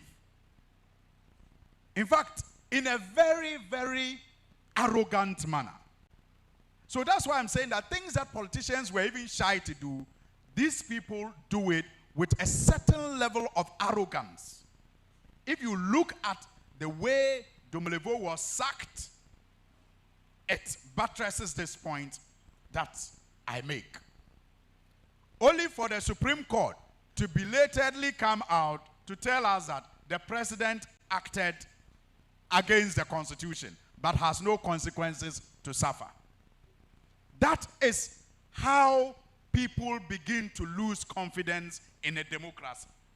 When independent state institutions created by the Constitution and supported by law can no longer exercise their rights to guarantee the separation of powers and to, ensure that people have confidence in the democracy, people will begin to lose confidence, and that is how the democracy becomes threatened. That's just one. Domolevo is one. You would have considered it an isolated case and said, okay, every government have infractions. And so maybe this is an isolated case. I give you another one. He himself and his government decided that in order to continue with the lie that they told the people of Ghana about their commitment to fight corruption, they were going to set up an office known as the Special Prosecutor's Office, Office of the Special Prosecutor. He set it up. He appointed one of the people he himself believes is an independent-minded person, a no-nonsense person. That's what he told us when he was appointing him. And that no one can control him, and that he is a patriot. That's what the president told us. It doesn't matter how you and I feel, but he decided that this was the man to help him prosecute corruption. Then Martin Amidou is that man, and Martin Amidou was appointed. A few months down the line, what were we told? Martin Amidou, just like Domolevo, perhaps made a mistake by touching one of the president's favorites again. This time, the finance minister, Ken Oforiatta. And that was the end of the marriage between him and Martin Amidou. And Martin Amidou didn't just stop there. He came out and he told us, like we are often told during the outdooring of children in the South, that he has tasted water and he has tasted alcohol. And so he knows the difference. Because according to Martin Amidou, I have seen corruption in NDC and I have seen corruption in MPP, but this man in MPP is the mother serpent of corruption. I mean, clearly, that is how people lose confidence in a democracy. Because when you ride on a campaign to fight corruption, and then you continue with that ride by setting up an office that you hope to use to set up to fight corruption, and then that person who occupies it, you projected him as an independent-minded person. And when that person, just like the Auditor General, touches your favorite, he loses favor with you. Then it further, gives credence to the reason why people begin to feel that the democracy is not serving their interests. Okay, if you say Domolevo, it is, perhaps an accident. Then you say, what's his name, Martin Amidou. Okay, it's coincidence. Should I give you a third one? Kisi Ejabin. Then Kisi Ejabin comes to take over from Martin Amidou. And anybody who knows Kisi Ejabin knows his relationships in this country. And so clearly, just like Martin Amidou, Kisi Ejabin was not expected to be a friend of the opposition. But Kisi Ejabin also comes into office. And just like Domolevo, just like Martin Amidou, his mistake too is that he touched the president darling, the sweetheart, Cecilia Dapa. You all saw the letters that they both exchanged. When Madame Cecilia Dapa matter came out, did you read the letters? The letters Madame Cecilia Dapa wrote, and the one the president wrote back. The sweetheart letters. My darling Mr. President. And then the president says, don't worry, I have confidence in you, Madame Cecilia Dapa, and I know you will be exonerated. And Kisi Ajabin dares the president to go and investigate his sweetheart. Why is he surprised that he is faced with the obstacles that he is faced with? He should have learned from Domlevo, and maybe he should have learned from Martin Amidou, that this president, when you touch his favorites, you will become, what's the name? What's the name? My tree is very bad. Ankwa Noma. Yes. When you touch the president's favorite, you become Ankwa Noma. Because that's what Kisi Ajabin has told us he has become. But don't forget that even Martin Amidou, when he was also about to resign, also told us that he felt his life was in danger. And that with the passing of Jerry Rawlings, he did not have anywhere to hide again. So it was better for him to leave. So when you corrupt or act in ways that, suggests actively to the people that you do not mean what you say, and that you are not committed to strengthening institutions of state that are set up to make democracy, serve the people, you endanger the democracy. You endanger the democracy. And that is why I started by saying that we are faced with an existential threat as a country with this administration in office. And that is why the NDC's tagline is not just a political tagline. It's a patriotic call to duty to rescue this nation. Because this nation requires rescuing. The state capture is so palpable. I am talking, or have been talking for a while now, only about the pollution in the executive. I have not even gone into the corruption in the judiciary. And that is why the country needs rescuing. Because we all are aware today, and research has confirmed it, that the judiciary is not living up to its expectation. It's one of the most corrupt institutions, one of the most politically manipulated institutions. I'm not just saying it based on political, expediency. I'm saying it based also on research that has been conducted by researchers, that it is politically manipulated. Even if you cannot read the research, can't you see again that the courts are being populated by people who are affiliated to the New Patriotic Party? Not just affiliated, in fact, members. Because if you talk about affiliation, you can expect some level of independence and impartiality from them when cases appear before them. But we are talking about card-bearing members. Never done before. I mean, in the past, President Mahama was criticized for appointing an active political person, not because the person was from his party. The person had served in another party, had worked actively in PNC, but not in NDC. And so President Mahama appointed that person to the bench. And Nana Akufo-Addo and his cousins, Gabi leading the charge, criticized President Mahama for appointing someone who had done active politics onto the bench. But look at what they have done. They have actually appointed a former chairman of the New Patriotic Party in a constituency in the Volta region to the Supreme Court. That person was not only a former chairman. From chairman, he rose to become a parliamentary candidate of the MPP. And Nana Akufo-Addo, together with Gabi, who criticized, appointment of politically active people in the past do they see nothing wrong with appointing their own party member onto the bench? And look at the swearing-ins that are done on a daily basis. Supreme Court, Appeals Court, Court of whatever. They are packing the courts up.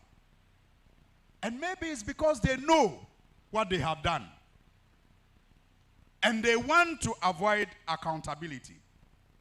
But let me serve this notice that His Excellency President John Dramani Mahama, working with a team of crack brains that put together this constitution, will not only be rescuing this country, but will also ensure that from 2025, people will account for all their misdeeds and their corrupt activities. No matter how they pack the courts, they will still not get away with the loot.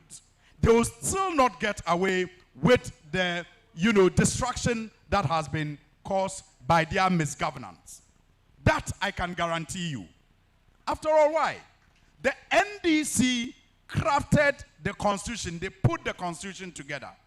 The NDC, through the People's Tribunal, have done it before. And anybody who studies the Constitution properly will tell you that the court systems as we have it now are not the only way that you can find justice for the people. And I am giving you an assurance, without going into the details, that no matter how they pack the courts, the NDC from 2025 will find a way legally acceptable, constitutionally endorsed, to get them to account for every misdeed and every misgovernance. Because the people of Ghana deserve that. The people of Ghana, if for nothing at all, deserve to see people being held accountable for the pain and suffering that they have been put through in the last 7 years. Forget about the disappointment.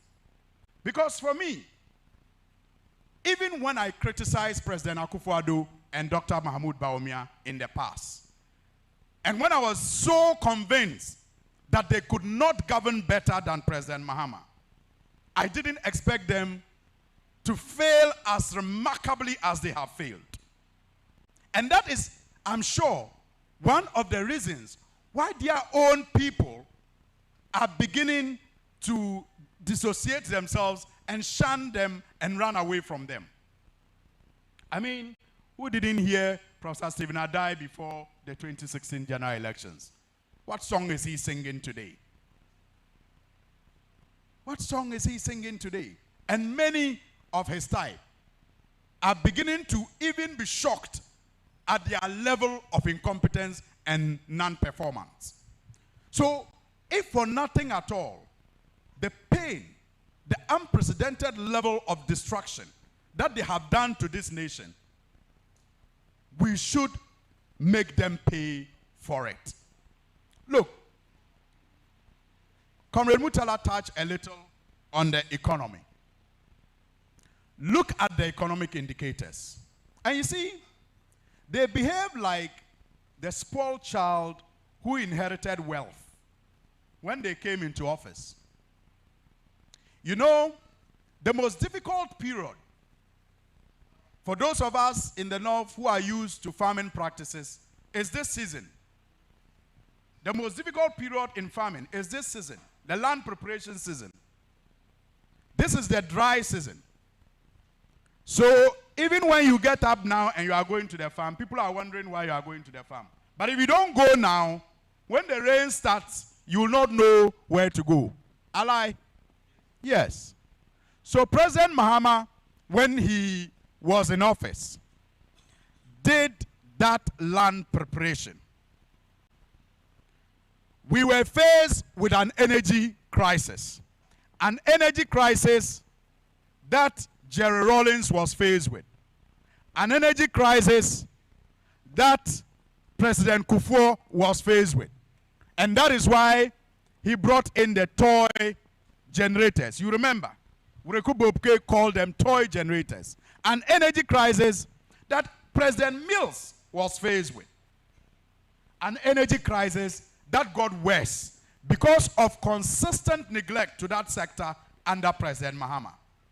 Being the responsible leader that he is, he did not manage the problem like his predecessors did. He made a pledge to the people of Ghana to fix the problem.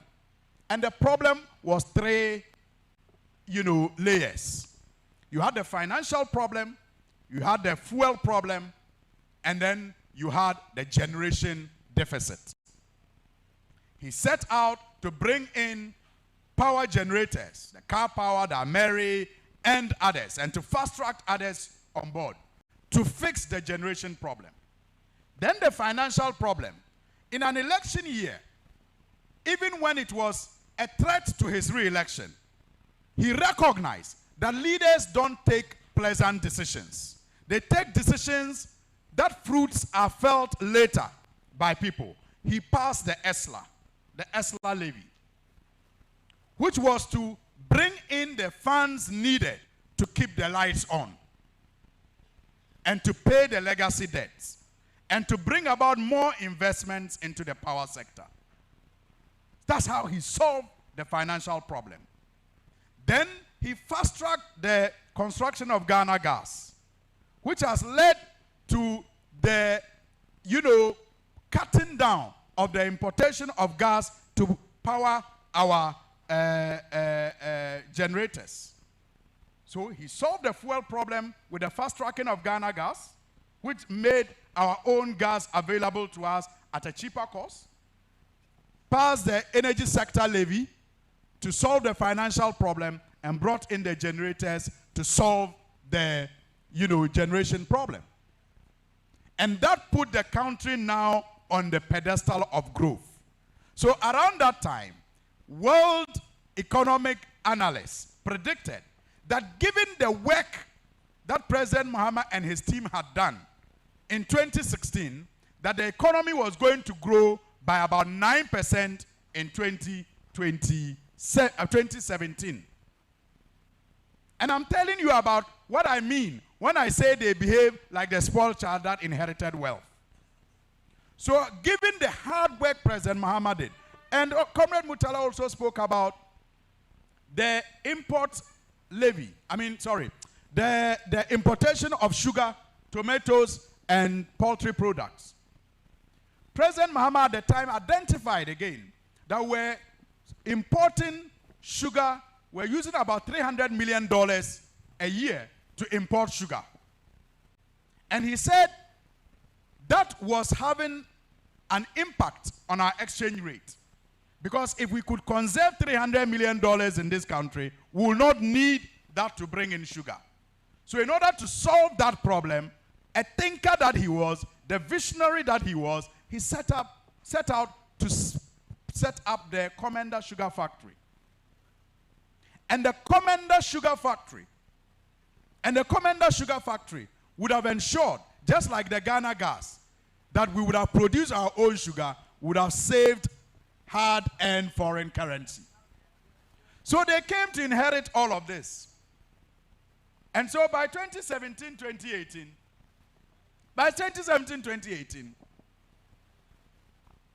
they were, like I said, behaving like the child who inherited wealth that the parents left behind.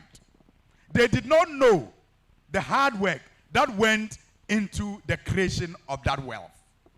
So 2017, Ghana's economy grows by 8%. This is your kind of puzurna zongo kachi kachel na antanye to abiakatanga. Ma yangnem na kwendirma kalara. Shepu bendira kwa sa antlam payuna. Kababang anti wahala sheljilena. Is that not correct? Yes. So when they came in 2017, without doing any work, by just sitting in the office, the Ghana's economy, like the analysts predicted in 2016, grew by about 8%. They said, we are the best managers of the economy. 2018, it was still growing because Kambongma Dana Kupalme. I'm speaking in Tamale. So if you don't know Kambong, I'm sorry. So by 2019, Kambongma Karapili Swasibo. So you saw that the growth started growing down. By the time they realized that it was not about having kenke and fish parties, but it was about hard work, all the indicators were pointing in the wrong direction. And then COVID, unfortunately, came to make it worse. But somehow, they also got their salvation in COVID. They now started hiding their incompetence, their mismanagement, their laziness in COVID. And instead of using even that opportunity to sit up and begin to work hard, they rather saw it as an opportunity to loot and to steal the people's money. I am not the one saying it. The Auditor General report is saying it. That COVID was an opportunity to loot the state coffers. COVID actually came with more advantages in terms of the economy, not health-wise, than especially economy of the state. Maybe individual economies were impacted, but the economy of the state was positively impacted because the level of funds that came from the World Bank, from the IMF, from Bretton Woods, all the institutions, we could not have even raised that locally. We couldn't have. Thank you. We could not have raised that locally if we didn't have COVID. But what did they do with it? They blew it. I'm sure that's part of the money that was found under the bed of Madam Cecilia Dapa. I'm sure it's part of it. I'm sure it's part of it. Because you remember that those ministries were in charge of some spraying of markets and then some desilting that were not done, but monies were paid. And as if the stealing of that money was not enough, they burden us by introducing COVID tax. We have never paid malaria tax, so just imagine. We've never paid HIV tax. But for the first time, a government that steals our COVID money has actually seen the need to make us pay COVID tax and then sanitation tax. I mean, that level of mismanagement, that level of misgovernance cannot go unpunished. And that, again, is the reason why we all have to put our differences aside. No matter what they are, at this point, it is a communal duty, a patriotic duty, to gird our loins, to hug each other, to prepare and rescue this nation. And rescue this nation and put it back in the hands of one who is experienced. Experience is important. Where we are today, we need a master driver. We don't need a mate. We need an experienced hand. Someone who has been there. Remember, he told Nana Akufo-Addo and Dr. Bawumia that you have never been president. You don't know what it takes. He understands it. He saw the problems when he was there. And he was able to guide the ship to the shore. Unfortunately, these people have wrecked that ship. And maybe if he was like some of us, he would have said, I have nothing more to do. After all, today, if he decides not to be president again, he will forever be treated like a president. He will forever live like a president because presidents retire on their conditions of service. But he says that this country needs saving, and his experience is at hand. He's willing. And he has just at least talked about, like they say, Rastaman throw one stone.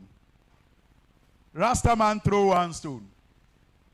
Just one policy announcement, and the NPP was scattered. 24-hour economy. And trust me, you see, The level of work that this country has to do to get back on track, we cannot do it working 8 hours. Please, you have to end it for me. Let's be sincere. Thank you, SENA. The level of work that is required, because the distraction has been so dire, it has been so deep, that if we are going to continue to do things as usual, we will not be able to recover in the next 10 years. Again, it is not me saying it, it is what the experts say. The experts, without knowing about the 24-hour economy, have predicted that for Ghana to get back to pre-COVID days, will need more than 10 years.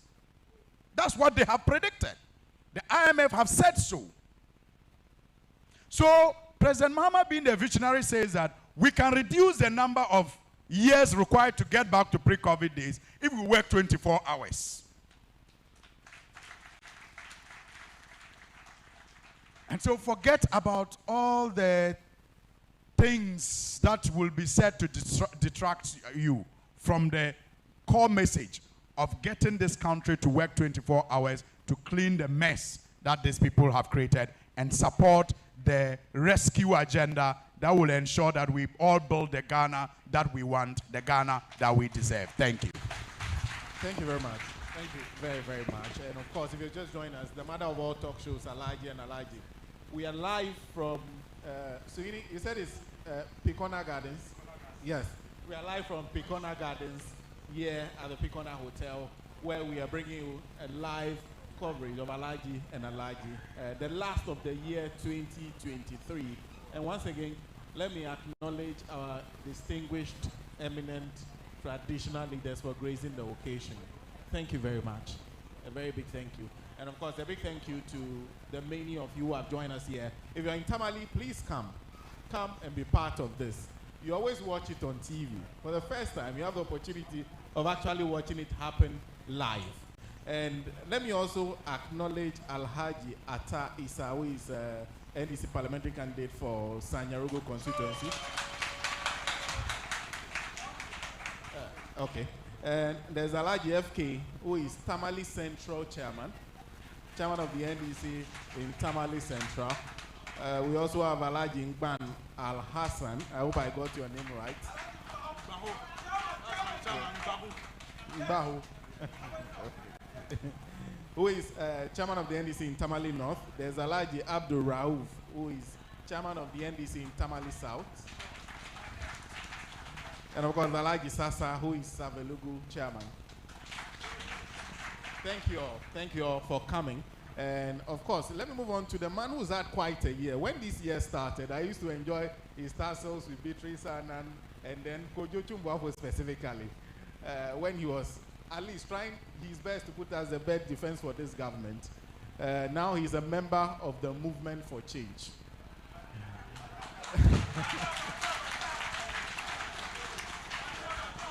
Mr. Solomon Owusu. Good morning to you, SENA, to Mr. Pratt, our Honorable Mutala, a good friend who is doing a very good job. Thanks for hosting us. To my brother Suhini, another Honorable, doing a fantastic job. And my elder sister, as for her, I even came to witness some of the propaganda this morning on her, and I couldn't believe it, but such is the game of politics. To our revered chiefs, I greet you. I bring you greetings from the next leader of this country, Alan John Kojo Chematin. Mr. Chematin says I should tell the people of Tamale that the battle of 2024 will be fought and won in the northern region, and under no circumstance would he lose in the northern region. It is a battle that will be fought based on plan, on policies, on practical policies. Because where the country has gotten to, it is no more a joke. It's a serious situation that we find ourselves. It's not business as usual, where you wake up very early in the morning go and cast your vote and you do not see any improvement in your life. We have gone beyond that. And if you all agree that as a country we are facing serious challenges, then we must, as a matter of urgency, ask ourselves a fundamental question. That what it is, that having started this fourth Republican dispensation since 1992, remember in 1993 the NDC was ushered into government. They remained in power till 2001, 7th January. John Ejekun Kufuor took over, left power in 2009.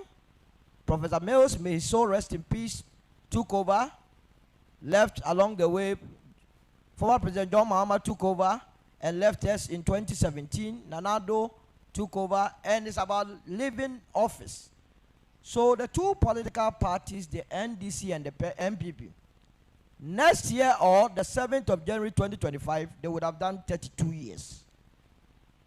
If you strongly believe that the major question confronting everyone in this country is that poverty levels are still going high, our youth, our brothers and sisters, especially our brothers, have now turned into betting professors and they are not getting jobs to do, then it means we are doing something that is wrong. And here I want to quote Einstein when he said, if we continue to do the same things over and over again, we are surely going to get the same results. If we are still going to remain with the NDC and the MPP and continue to listen to the same old promises, I can tell you that it will only be a matter of change, but not transformation. And I am not sure you are all looking for change. You are looking for a change that will bring transformation into your lives. A change that will see that your daughter, that your son, moving from being unemployed to employed. And that is what we are all looking for. Unfortunately, today we are in Tamale. And so I want to reduce all that Mr. Lanchamante has been saying and relate it to the Tamale economy and relate it to the politics of Northern region. And so that at the end of the day, I don't have a problem with the good people of Tamale Central and Tamale North retaining your MPs. After all, they have proven to be people who are like-minded, people that are very effective in what they do. At the end of the day, listening to the two of them, the only conclusion that I have come to is that our constitution, the make of it currently, calls for a leader who is independent, a leader who thinks so much about the welfare of this country. Because so much power has been entrusted into the hands of the president. So if you get a president who is reckless, I can tell you, you and I will not see or find our way clear. The northern economy is practically an agrarian economy. Here you are more into agriculture. Is that not the case? And so one of the key issues that are, and I'm very happy we have our revered chiefs here because you are the owners of the land, that you are the eye of the people, so that today I force the movement for change led by Mr. Lanchamante the opportunity to speak directly to you and to explain to you what we believe in. We believe that as a country, to deal with our unemployment situation, we must invest heavily in agriculture. Under the current dispensation, there is no way you would engage in your farming business and make profit. It's absolutely impossible. It is impossible because you would need to invest heavily in farming inputs, in your seedlings, in farm preparation and so on and so forth. As we speak, we are doing an interest rate of more than 30%. If you went to bank to go and borrow as a farmer, you will not have a loan less than 30%. Now, what it means is that your cost of production is very high. By the time you are done with farming, it makes your foodstuffs very expensive. It becomes so expensive to the ordinary Ghanaian, who therefore is unable to patronize you. And while the person is not able to patronize your foodstuffs, you are going to run into losses. you borrowed money, you could not pay back. So what is the guarantee that next year you have the wherewithal to go back and farm? And that is the reality of the day. So Mr. Lanchamantin is saying that yes, you want to do your 24-hour economy. We are not against it, because the totality of an efficient administration is to lead to a 24-hour economy. So he wants to deal with this issue by first reducing interest rate to the barest minimum. Remember, you are not competing amongst yourself. If you are farming in Ghana or you are farming in Tamale, you are competing with someone farming in Japan. The person in Japan is taking a loan at a single digit. If it is not 1%, it's 2%. Imagine you producing rice and someone in Japan also producing rice. You went for loan at ADB at more than 30%. The person in Japan went for a loan at 2%. Between the two of you, who would be able to sell more? You will not be able to sell, and he will take advantage. So to be able to deal, first of all, with the nuances of this economy, tackle your issue of interest rate. And there is a correlationship between interest rate and inflation. When your interest rate is down, it affects your inflation. Inflation also comes down. So it affects it. Then he said we should also deal with our currency, the depreciation of the currency. And that he promises to bring down. And also reduces a number of taxes. I was listening and my brother was talking about COVID tax here and there. Yeah, you see, the greatest injustice that has been done to the people of this country is the overheaping of taxes on the poor citizen. Everyday tax, as though it's a case to be in Ghana. But the issue is, and that is why I like my brother Mutala. Sometimes he's very frank and speaks the truth. That the shape system we have in our parliament, if we are not going to deal with it, we will not make any headway. He has an independent view, and I disagree with him on the fact that he was sent to parliament by the National Democratic Congress. He was not sent to parliament by National Democratic Congress. The moment you are voted for, you represent the entire constituency of Tamale North. That includes CPP, Movement for Change, NPP, and everyone. And you know, this attempt of trying to reduce election 2024 between NPP and NDC must stop immediately. The election 2024, it is going to be about issues. And when it is about issues, it is about Alan Chamantin and the rest of the country. And that is what we are talking about. So, taxes are sent to parliament. Is that not the case? Parliamentarians are the ones that approve taxes so that we pay. As you speak, from January going, if you are paying insurance, they are going to accept that we must pay more.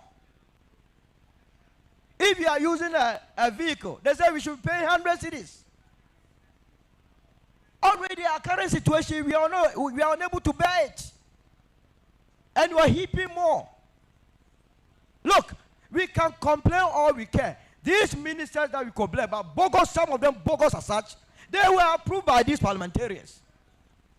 What are we talking about? That you went to parliament to do good to your people. They brought you bogus ministers, and you approved them. A while ago, we were talking about some of the Supreme Court appointments being party apparatchiks. You vetted them. You should have disqualified them right there.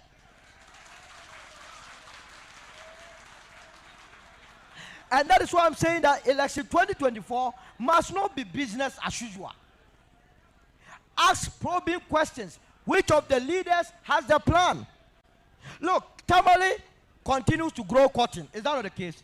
Cotton is a key ingredient in the textile industry. One of the policies of Mr. Lanchamantin is to invest heavily in the garment industry. The garment and textile industry alone is giving Vietnam more than 35 billion a year. Ghana, we have relied on cocoa for so long, we don't even make more than 2 billion a year from it. Now, to be able to expand your textile industry, it means the cotton farming in Tamale must thrive. And we have a lot of cotton farmers here. So why would any cotton farmer sitting here say he will not vote for Alan Tremantin, who is promising to invest more in cotton so that you make more money, so that we can feed GTP, so that we can feed Japan textiles and make money for the state? We continue to import maize. Why must, as a country, Ghana import maize? Why should we be convinced? We have had 32 years of leadership of the National Democratic Congress and the New Patriotic Party. Still we are importing maize. When we have arable farmlands in Tamale and its environs, now we just have to invest so much in it and reap the benefit of it. Mr. ALHAJI is saying that, don't worry. There is time for everything. There comes a time that we need to change our ways. And indeed, the Ghanaian will change his ways. And indeed, we believe the people of Tamale will change their ways come 2024, especially in the presidential. I've told you the parliamentary have no qualms. You decide. But the presidential, you cannot overlook Mr. ALHAJI in this whole equation. You cannot. After all, at the end of the day, the vice president has proven that he has no clue about the economy. And I mean every word of it, because if you tell me that your policy for this country is a blue economy, and a blue economy is about the economy of the ocean.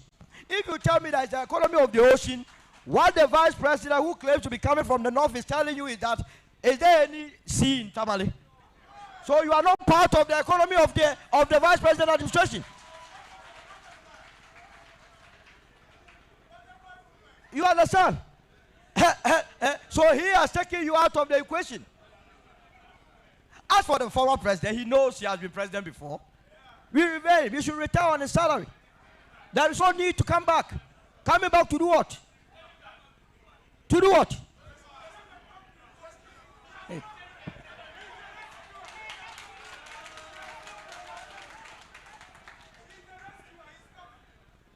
So it tells you that we have to vote based on the issues. We intend to invest heavily in agriculture and back it with industrialization. It is out of this agri that you get the raw materials to feed the industries. And we mean it. His own works at the Trade and Industry Ministry.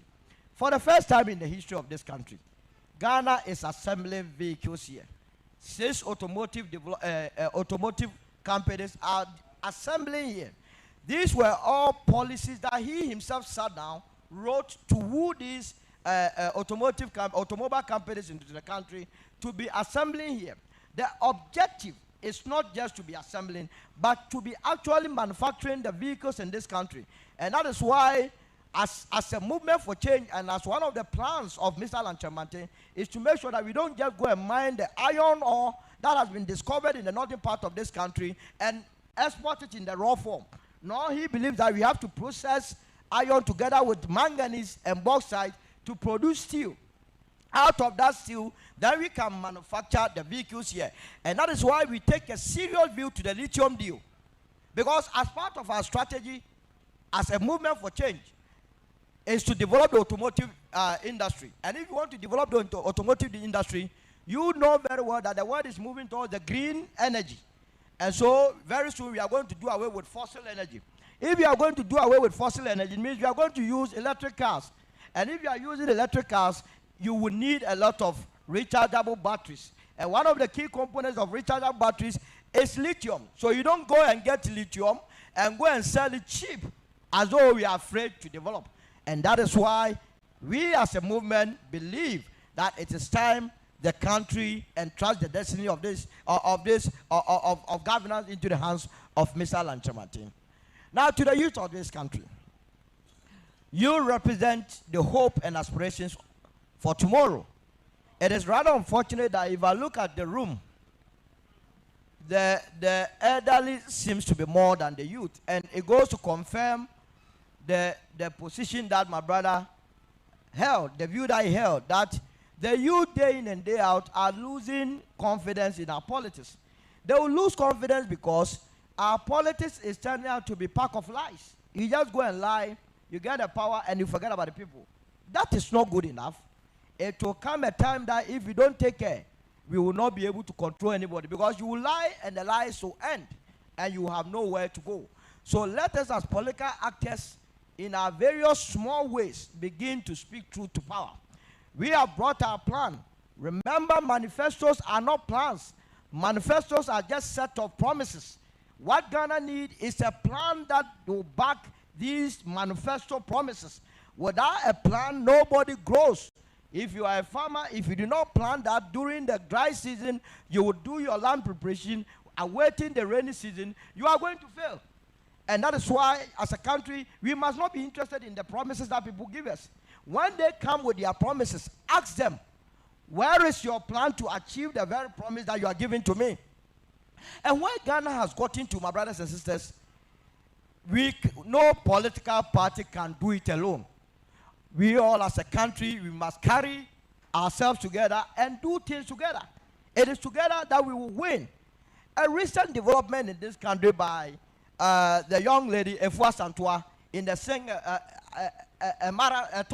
sing-a-thon, so that when Ghanaians came together to help her, she was able to break the record. And on this note, I also want to encourage Falatu, that I understand she's going to start the cooking competition from the 1st of January. That the entire country will rally behind her, and as a litmus test, you will know that together we will win and Ghana shall rise again. Once we come together, we would be able to support ourselves and grow. And you can only do that in our political sphere when you have an independent candidate. Trust me, when the NDC comes, they would only appoint ministers of states, DCEs. Every position will be occupied by NDC members. In an unlikely situation, MPP wins. The value will be the same. The only person that will be able to appoint my brother Mutala, my brother Suhini, my sister, in a government of national unity, is none other than who? Very interesting that you all know the next president of the land. I'll end my submission here. Thank you. Thank you very much, Solomon Owusu. He takes you through a practical class of political communication. It makes it so easy. Solomon Owusu is from the Movement for Change. And of course, he was just talking about Phyla, and one of the persons who says she's also in town because of what will happen, the cookathon, is Madame Joyce Bauer Muktari. So let's listen.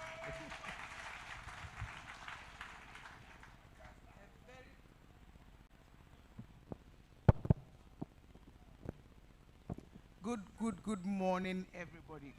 Good morning, Tamale. Desba the Beula. Coming to Tamale always brings back very, very, very fond and beautiful memories. I was born here. And both my parents, as young people, traveled many miles to come here to attend secondary school. So it holds enormous promise and hope for me and my family. Unfortunately, my father has been late for many years, and my mother herself is struggling. So a lot of people have been asking this morning why they haven't seen Mommy for some time. She's been very, very, very unwell, of course, because of old age and all of that. But fortunately, we are alive, we are healthy, and we are able to continue to visit a place that we call home. So this morning I'm here largely because Tamale runs in my blood, the northern region in particular. And I bring you greetings from your elder brother, whose history, like mine, is very, very similar. Tamale was also his home. He went to school here, he worked here for many years. He knows the northern region very, very, very well. In fact, he met his lovely wife, Lodina, here in Tamale. I know why Suhini is chipping that in so quickly. Personal interests. But of course, a very, very Merry Christmas. And thank you so much for having all of us here. Our fathers, our very revered chiefs, I am honored and privileged to be here with all of you this morning. And of course, Comrade Kwesi Pratt and Pan-African Television for making this possible. It's such an amazing feeling to leave Accra every now and then and move out to the other regions. Ghana is not just Greater Accra. I think Ghana has 16 regions, and Tamale has been declared by West Africa as the fastest growing metropolis. So whatever is good for Ghana is also good to be hosted by Tamale and specifically the northern region. So I thank you all for this very, very great opportunity. I wouldn't have missed it for anything in the world. So I would be nowhere else but here this morning. And let's discuss the issues that have come up. I've heard so much about what is social, what is political, what is for the teacher, what is in the classroom. I wonder what is left for the lawyer. But I know that human rights is a question of everybody's interests. Poverty is a question of human rights. Unemployment is a human rights issue. Lack of opportunity and access is a human rights issue. Lack of opportunity even to find good and decent accommodation, good and well-paying jobs, opportunities for our teeming young people will all form the basis for a human rights action anywhere in the world, and Ghana is no exception. So this morning, beyond the campaign of John Dramani Mahama to lead this country once more, a campaign that I expect will rally all of us around him in a united and harmonious voice to wrestle power from this unperforming, inept, and utterly clueless MPP administration. May I please take your permission to ask you, have all of you in this country, in Ghana, in Tamale in particular, have you received the $1 million per constituency? Have you seen the 1D, 1F factories anywhere? Have you seen on any part of this country the promise to eradicate corruption? And you see, the thing we all forget about corruption is that it affects the poor even more because they are not in Jubilee House. They are nowhere near the seat of government. They are also not family and friends of His Excellency the President. And so they will never be part of the nepotism that has reduced the public cake to a piece of cake shared only by a few family and friends, men and women of President Akufo-Addo's administration. My brothers and sisters gathered here, it is a conversation that all of us must be very, very, very interested in how we intend to make better the lives of our most poor, the lives of those in our rural communities, of our women and of our children. The daughter of a feminist, anything that happens to a young girl, a young woman, or a woman anywhere in the world is a matter of grave concern to me. And when there's social unrest, when there's extreme corruption, when there's lack of employment and opportunity, the ones who are most affected are our women folk. Make no mistake, the woman is actually the fiber that holds the families together. And here in the north, we all know that most of our livelihoods, most of the hard work on our farms, in all the things that we do, are largely driven by women. I've recently seen research that suggests that of the 950,000 people who live in the Tamale metropolis in particular, at least 25% of them who are women are also farmers. It is therefore imperative that all of us focus largely on how to alleviate poverty. What is the main reason why all of us from the former Northern Territories have actually avoided poverty? It's because of education. Nothing more.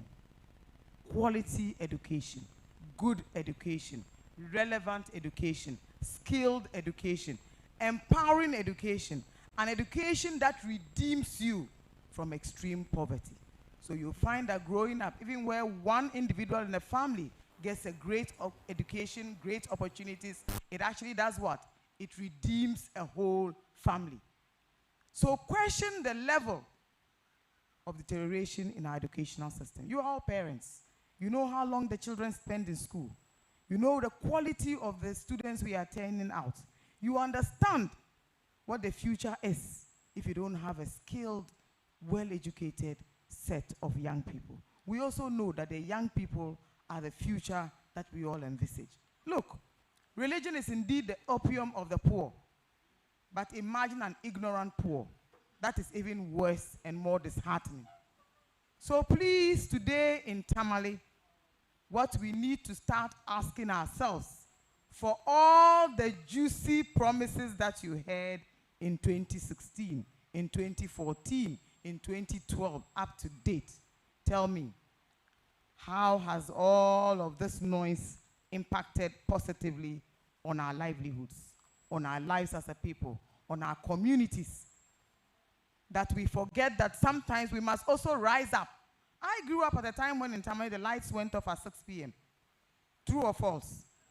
And NEDCO will be off for many, many months. We had one tank somewhere around the Bagabaga Training College that used to serve the community water, and that was it. And the water will probably run maybe a few days, and that's it. It is thanks to the vision of the National Democratic Congress that Tamale, the northern region, was joined to the national grid. This was a town that had individuals, great people, and this is the only time when I agree with my brother Solomon, where being partisan was only next to developing your zone and developing your region. We had people like Arai Alasan, lawyer Ibrahim Mahama, great individuals. I started school in Arai Alasan's wife's house. I don't know how many of you remember. It was a GIS of Tamale. I think it has a new name now. Fantastic place. My whole development is hinged on my experience in that school. And today, my own mother runs a school, and I meet so many parents every time I come here. And you should see the quality of education that has been given to these young children and the opportunities that they receive. So make no mistake, if you ask yourselves, a leader who believes that construction of education infrastructure should be a national cake shared equitably to each and every region, what else would you ask for? If you have a leader who says that if the national cake is just one ball of kenke or TZ, let's be sure that each and every part of Ghana gets its fair share, what else can you ask for? If you have a leader who believes that there's a need for a share processing factory, the need for a rice mill to be dotted around the length and breadth of our regions, why not? Just imagine that those irrigation projects had come on stream as we were promised. Imagine that the northern region could actually withhold production of food from the rest of the country, and people will come here and beg you. The World Bank has told us that no country has fully developed without transportation. Why did the NDC administration want to build so effectively on the transportation system that Osajifo Dr. Kwame Nkrumah left for us? It is because there was a need to open up our regions, to create better access, to ensure that there are ready markets that are accessible for all the goods and the produce that come from this region. Imagine what Tamale would have been like without phase 1 and phase 2 of the airport processes. And today, all of us have forgotten just what that whole enclave used to look like. Go around the world now, most airports are now aerotropolises, where you have hotels, you have hospitals, you have shopping malls, all sorts of modern amenities. The idea is that this will generate a new skill set, create jobs for our young people, and above all, open the northern parts of Ghana to the rest of the world. What beats you from this region, leaving Tamale on an aircraft all the way to perform the pilgrimage straight from your doorstep? For the last few years, who has heard about stampedes at the Hajj village? Nobody. But look at the cost of that trip to perform the pilgrimage. And this is why we also know that our economy has literally been run aground. I remember Tamale a few years ago. It was a hotbed for bustling business activity.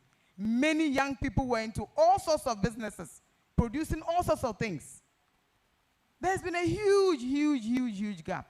And I looked on the Forex Bureau board today at the airport, and these are Bank of Ghana rates. And the dollar is trading at what? 12 cedis to the dollar. How can anybody in this part of the world come out of poverty, start a business that will generate profits when you are competing with everybody else in the world, and yet the cedi to the dollar is 12 cedis? Look at the rate of inflation today, over 40%. This is a government that took Ghana's GDP from 56% to well over 110%. And these are conservative figures. Go to the bank this morning, my father's here, and all our mothers. Try to get a loan facility. Look at the interest rates. Look at the charges on these loans, and look at the level of challenges you face, the paperwork that they will ask you to bring. Go out there and buy just a bowl of papaya. Buy a bowl of rice. Buy a bowl of TZ. Buy a bowl of banku, and you will see the receipt. You have a COVID levy, you have a tourism levy, you have a VAT, you have an NHIL, name it. But tell me, how many of us are able to access this NHIL as we used to? Go to the hospitals today. What is it that you have? Let's look at these things from a very, very clear perspective. And I'm happy that our father is here. Good afternoon, Daddy, and welcome. It's good to see you. Thank you so, so much for coming. So yes, he knew us when we were even very little kids, so it's a delight to see you here today. So please, this is the reason why the NDC is still the best option for all of us.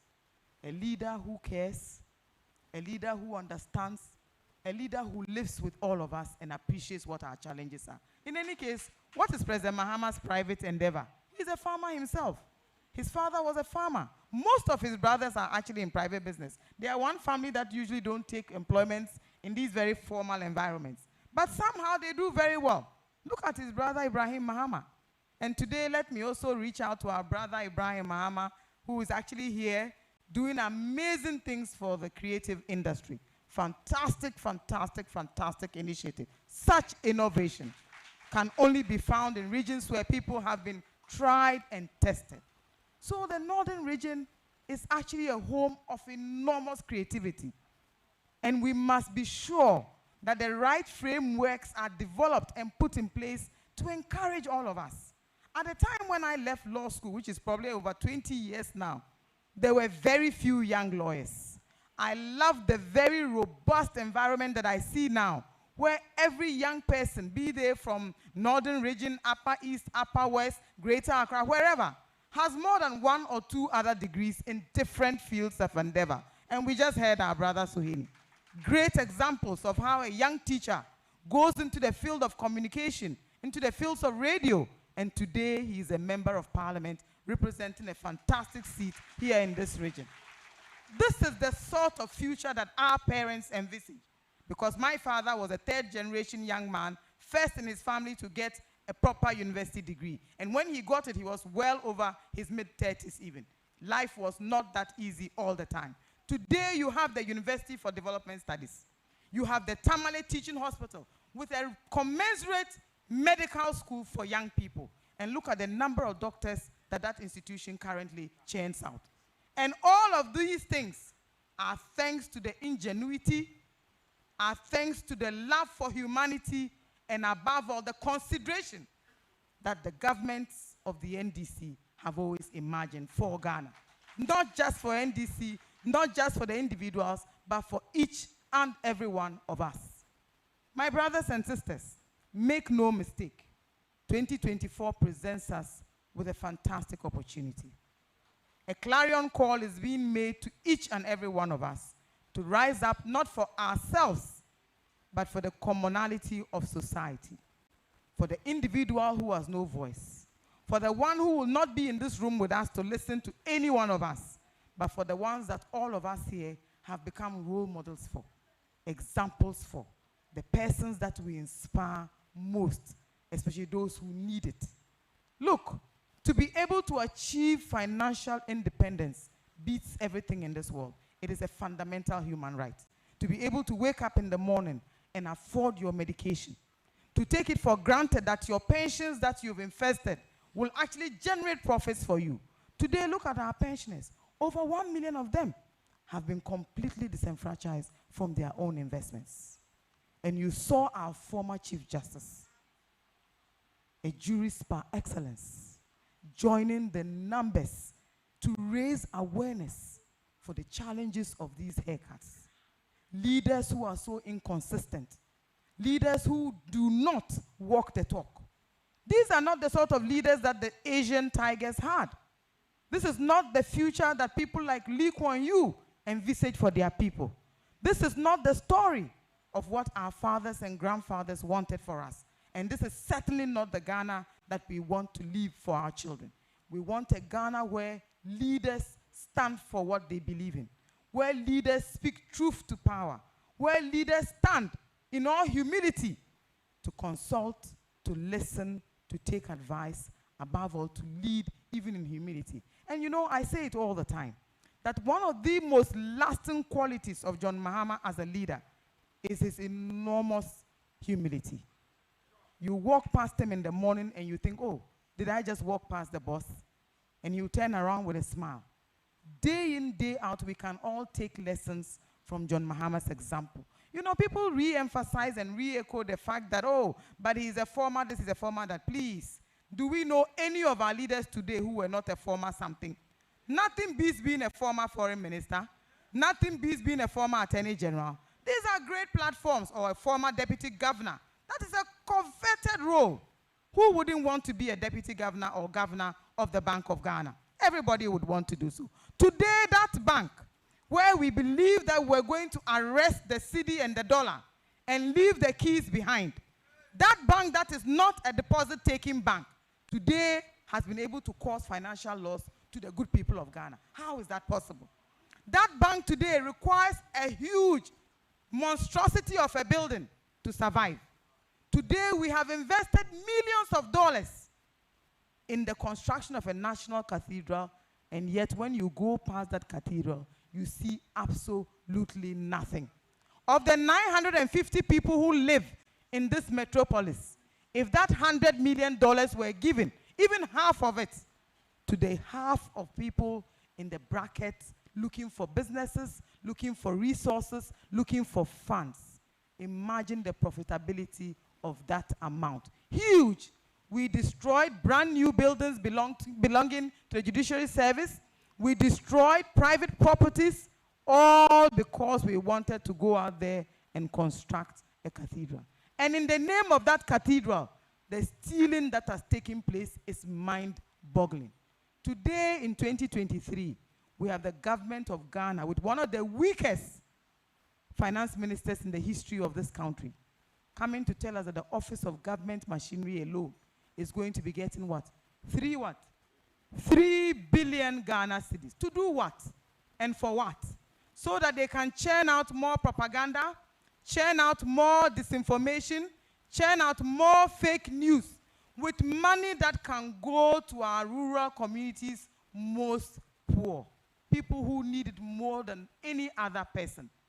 My brothers and sisters, this is an effort to redeem the spirit of our country. When you look at the national anthem of this country, it tells us that whether Ghanaian, foreign residents, owners of Ghanaian passports, peoples born here or outside, irrespective of creed, of gender, of religion, of ethnicity, all of us have a stake in our leaders, in our democracy. Above all, it is our common fight to fight against the common enemy, that is poverty and unemployment. Nothing beats these social cankers in our society. We can speak for days on end, but if we do not back our talk with action, then it is completely useless. And that is the challenge we have today with the leaders we have.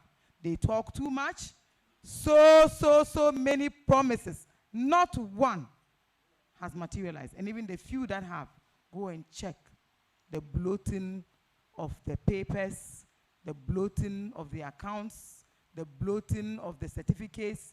And the question is, when do they account to the people that they are stealing from? The rape of the public purse, and yet when you try to question or criticize, I have borne the brunt of a lot of it. And this morning, my brother Suhini was telling me about one of those simple things that they do that I think that we all should realize, that the government has no message. They have absolutely nothing left to do. So the only thing left is to malign and use disinformation, fake news in particular. A lot of the monies that they take into Jubilee House, that's all they're doing with it. Trying to change people's sentiments through artificial intelligence. In developed countries, people use AI today to challenge documentation, to challenge paperwork. When you write thesis in particular, these things are used for positive things. Look at the millionaires and billionaires that have risen up because of artificial intelligence. Our government, instead of using it to help us, they are using it rather to destroy political opponents. I have never said that John Mahama will be unable to fix the economy. In any case, at the time when John Mahama and Professor Mills were in charge of this government, we maintained a single-digit information for well over 17 months. And everybody was very conscious of the fact that Professor Mills in particular cared very much about society, about poverty, about all the things that matter. In any case, what exactly are we looking for as a people?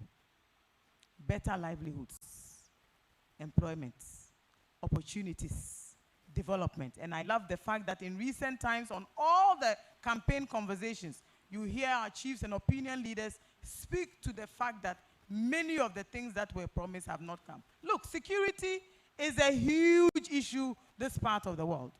When you are traveling from Accra to the Upper East, to the Northern region, to the Upper West, there are all these carjackers and all these, all sorts of attacks that happen to our mothers and sisters who travel the length and breadth of this country to try and eke out a living. These are the things that concern people who are looking for their daily bread. And like I said, we are not all in Jubilee House.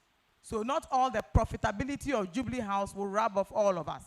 All we ask of our leaders is what? To ensure that equity becomes a rule of thumb.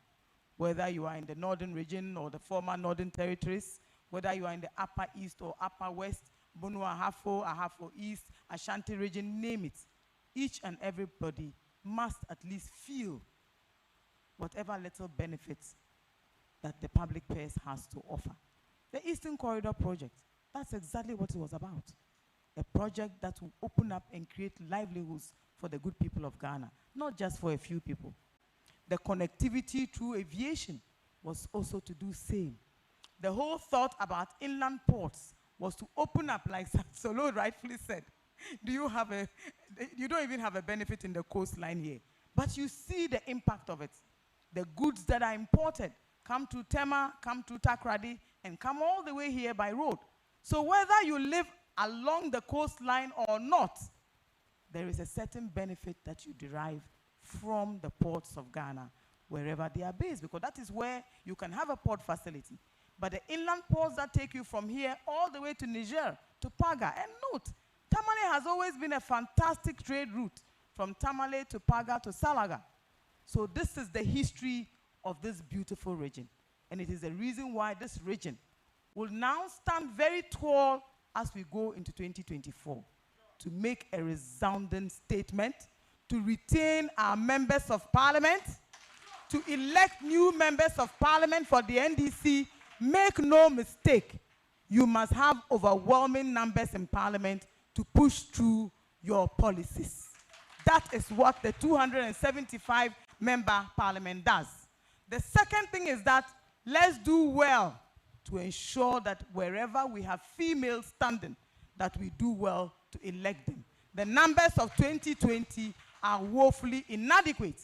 The third thing is that we must stand up to be counted so that when the victory rallies are being held, the Northern region will be mentioned for your contribution to the success of this campaign. And please, all of us have a stake in the success of the NDC, because the success of the NDC is also the success of the good people of Ghana. I rest my case. Thank you very much. Thank you very, very much. Madam Joyce Bawa-Mokhtari is an aide to former President John Dramani Mahama. And of course, a big thank you to our audience this morning. The numbers keep swelling. Thank you all for coming through. There was one man who told me from 2019 that we're going to come here. I never thought that when he was saying that in 2019, it was going to be this bad. That's Comrade Kwesi Prajino. He kept saying it from 2019. Today we are here, we are discussing the national situation. And of course, we would like to hear what he thinks at this point. Mr. Pratt?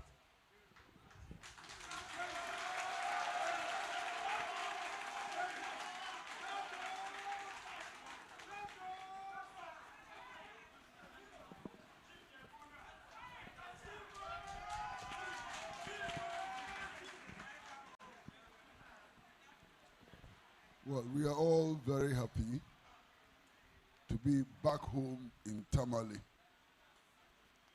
That we are having this program in Tamale is not by accident.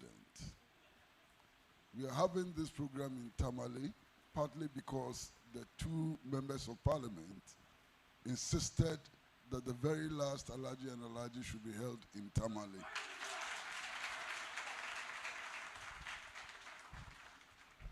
We are also having this program in Tamale because Tamale has always been loyal to ALHAJI and ALHAJI and Pan-African television. We are also here in Tamale because the chiefs and people of Tamale have always stood for justice in Ghana and elsewhere. Only a few weeks ago, we were here to organize a solidarity rally, solidarity with the people of Palestine. And we were shocked when on the day of the demonstration, the chiefs, led by Dapema, led that demonstration. It was a beautiful sight to watch.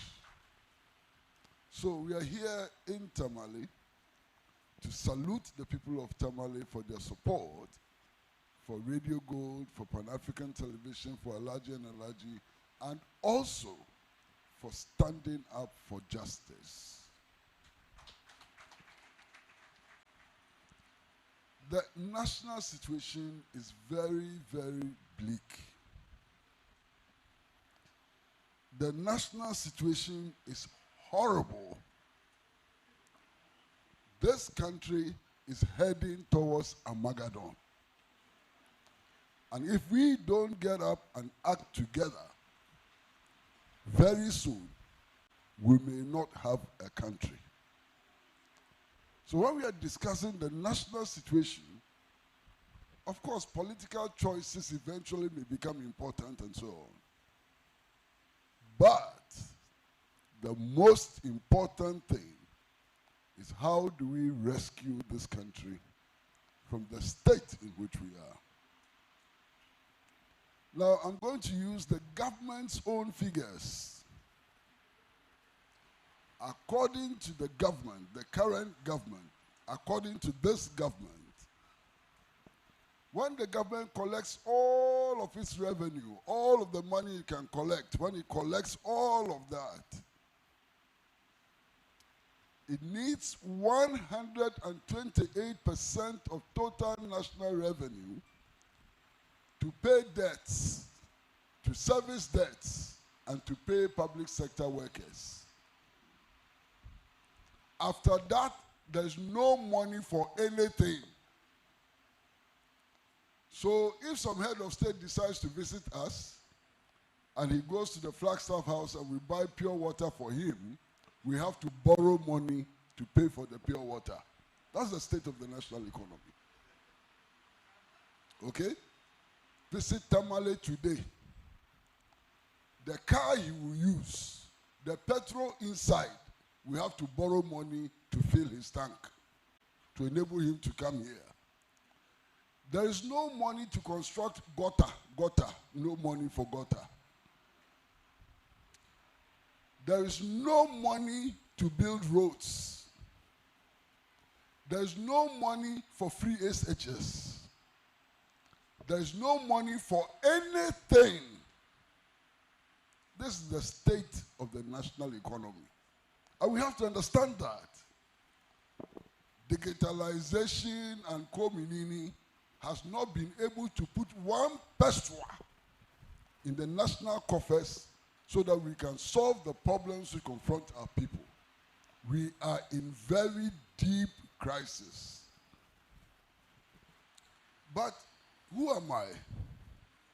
You know the state of the nation better than I do.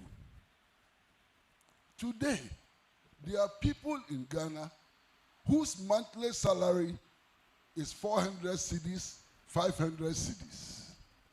Now just imagine that you have a wife and 3 children, and at the end of the month, your salary is 500 cedis.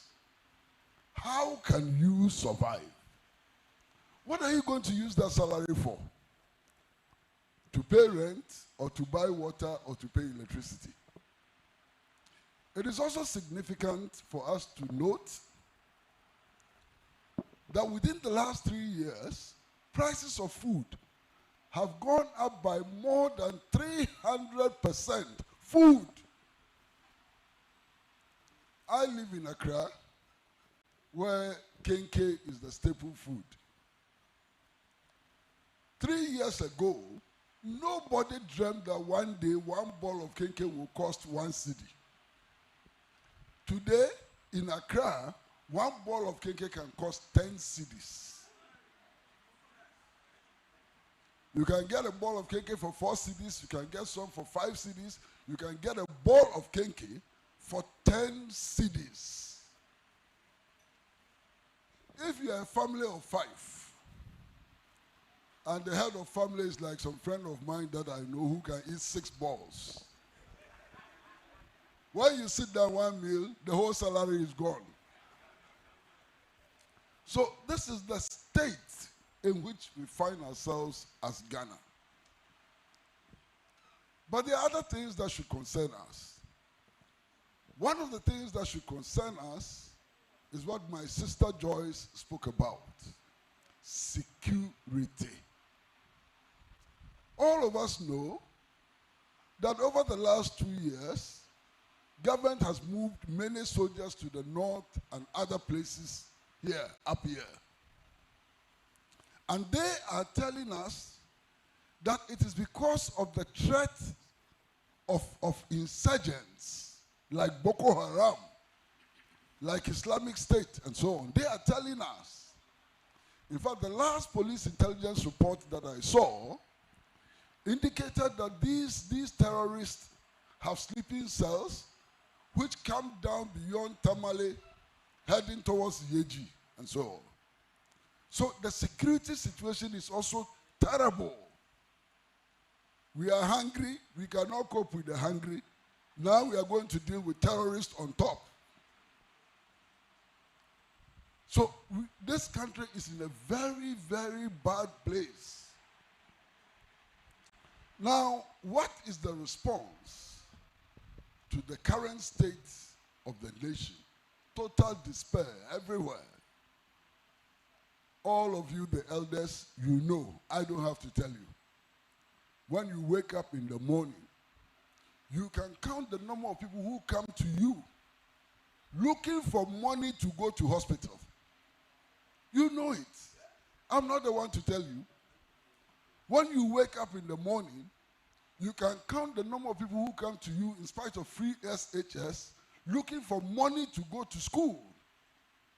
When you wake up in the morning, you can count the number of people who have actually managed to go to hospital but cannot afford their medicines. So you know the situation better than I do. And I'm not going to spend a lot of time describing the situation. All I can say is that the national situation is bad. It is horrible. And we need to wake up to rescue this country. Now, all my colleagues have said that next year, 2024, offers us an opportunity. It offers us an opportunity because we will be going into an election to elect parliamentarians, to elect a president, and to see whether those we elect will do better than those we have had before. But what are we hearing from the politicians? I feel sick anytime I hear from the politicians. What are we hearing? There are those of them who say that you should vote for me because I come from the north. What rubbish is that? One of them is ALHAJI Bawumia, not so. Only recently, there was a Northerner who was head of state. He did everything possible to remove that Northerner in order to put somebody from another region as president. When did he realize that it is important to have a Northerner as president?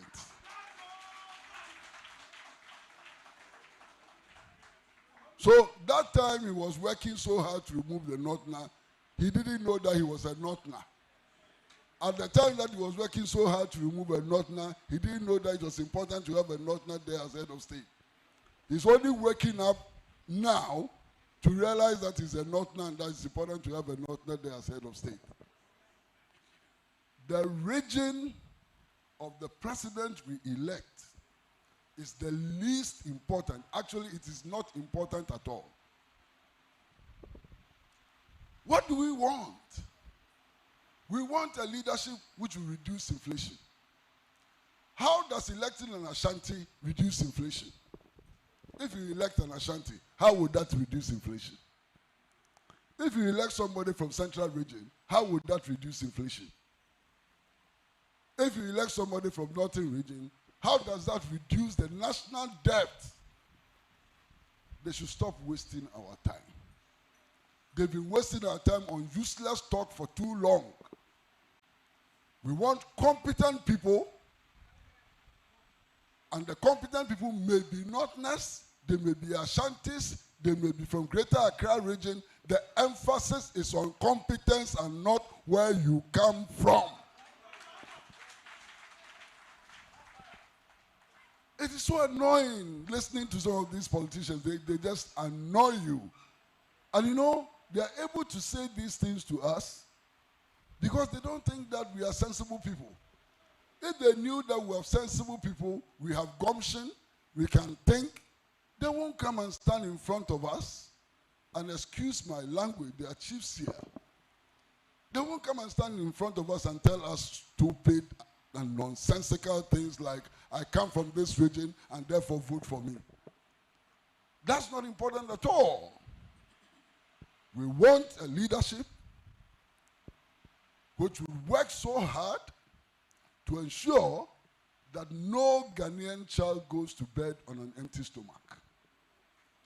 We want a leadership which will work so hard to ensure that we get good roads so that when food is produced in the north, we can send some to our brothers and sisters in the south. We want a leadership which will build a country in which all of us, no matter where we come from, consider ourselves as brothers and sisters. We want a leadership which will not hide behind religion. Hide behind religion to do all manner of things. In this country, we have never had a religious war in this country throughout our history. Muslims have lived in peace with Christians. Christians have lived in peace with traditional worshippers and so on. So when you get somebody can say, I'm coming to bring religious unity, he doesn't even understand our society. He doesn't know our society.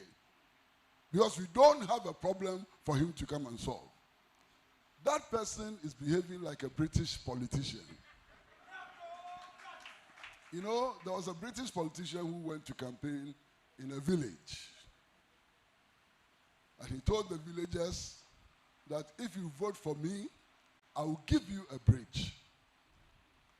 And a small boy in the crowd looked at this politician and said, but we don't have a river. And then the politician said, don't worry, I will add a river.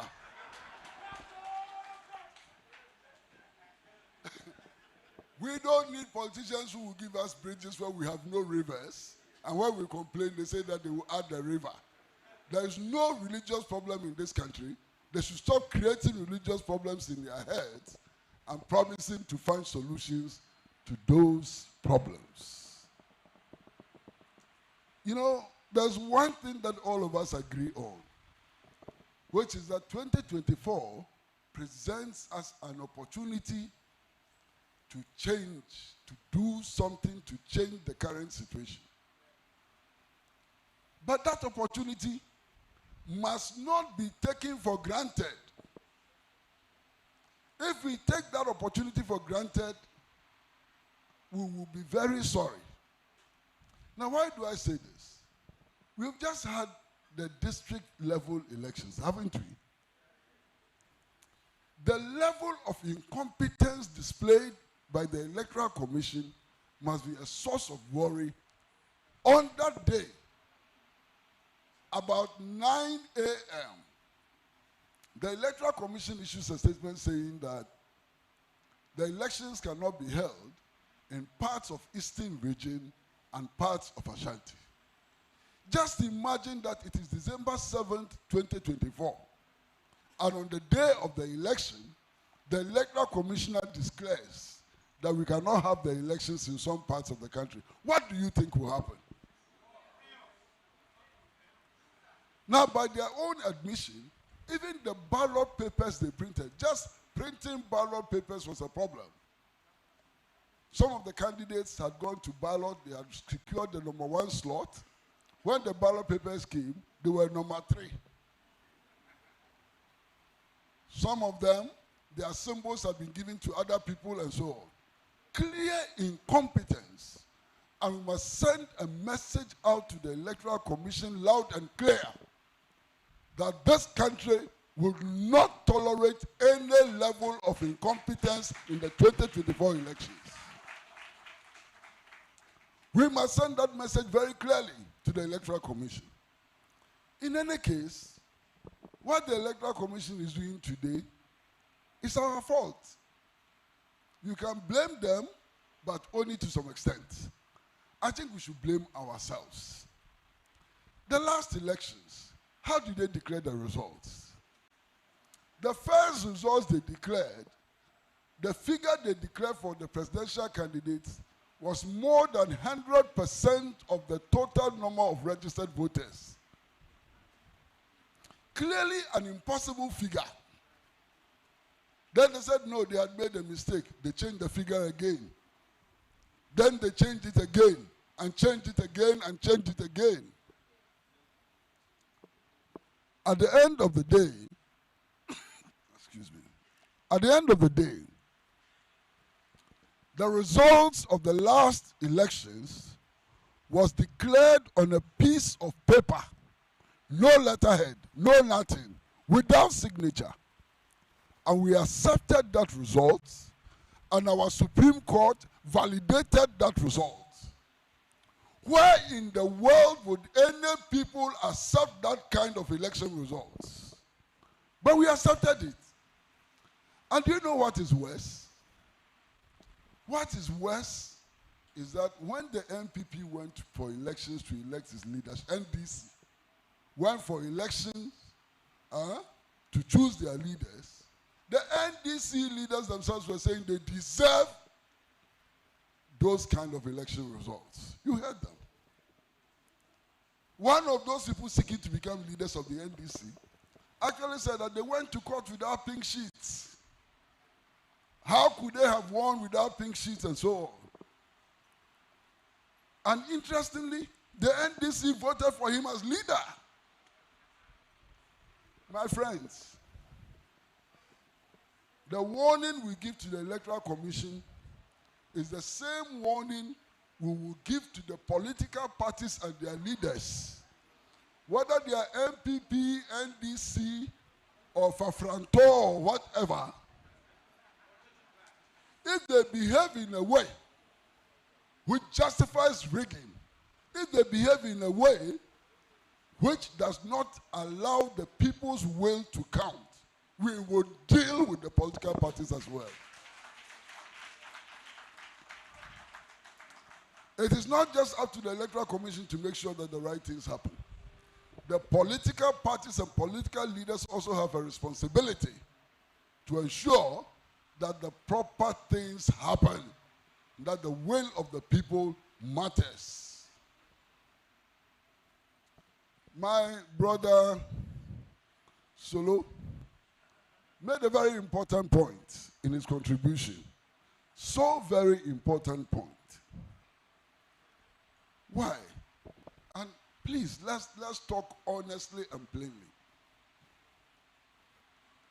The ministers, when they are appointed by the president, what happens? They send them to parliament for approval, don't they? How many of our own parliamentarians vote against those ministers when they are taken to parliament? And then you turn around to complain that they are incompetent. If they are incompetent, who put them there? Am I the one who put them there? So we expect. So we expect maximum decency from everybody. Go to parliament, fight to the best of your ability. If you are defeated, we will know that you have been defeated. But when you go to parliament and we have 137, and they bring a useless minister, and that useless minister gets 200 votes, how can you come and tell us that we were fighting for us? Fighting for us? How did they get 200 votes in parliament? So we will not tolerate sloppiness on anybody's path. Now, there is something which bothers me. One of the problems we have, not just in Ghana, but perhaps throughout West Africa, maybe throughout Africa, is that our leaders are finding it too difficult to think. Many of our leaders have stopped thinking, and we must force them to begin to think. Why do I say this? We are in Ghana with all the problems we have. The country is so broke. It is the most heavily indebted country in the whole of Africa. The people of Niger decide to change their government, and we say we are marshalling our soldiers to go to Niger to fight to bring back the old president. Are we mad? You can't fight armed robbery in Kumasi. You want to go to Niger and fight the whole army. I mean, this is one of the clearest indications that our leaders have stopped to think.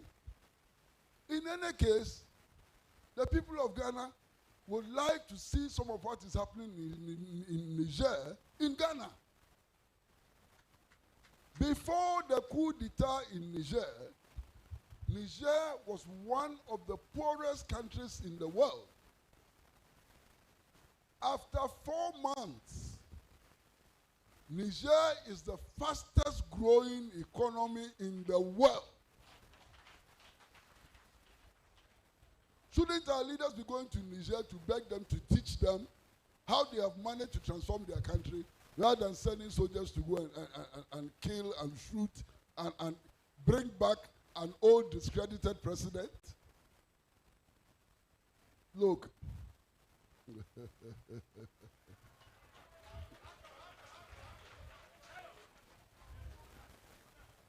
If there are presidents to be removed, they are the presidents who have driven their economies into heavy debt. If there are presidents to be removed, they are the presidents who have gone to the IMF for the 17th time. Not those who are repairing their economies and mobilizing their people behind the policies they are implementing. And I think it's important that we learn that. Every time we rush to the IMF, to do what there? There is no country in the world which has benefited from any IMF deal. And yet our leaders, anytime they get into trouble, they run to the IMF. What is wrong with the leaders? Are they thinking? They say they want to solve the unemployment problem. When you go to the IMF, one of the first conditions is to freeze public sector employment. So why do they go there all the time? One of our problems in this country is that we go to elections and we pretend to be electing leaders. What we actually do in elections is that we elect the same government. The previous government is re-elected. It doesn't matter whether it's NPP or NDC, it's the previous government which is re-elected. What we only change is the representatives of the government. Because the true government is the World Bank and the IMF, not the people who elect here. Anybody you elect here, they will end up as representatives of the IMF and the World Bank. Alright?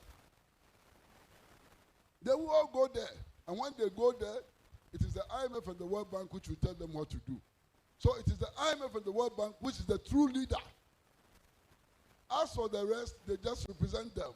We have to change that situation and elect our own leaders who will think for themselves, act for themselves, and act in the interest of the people of Ghana. That is our charge.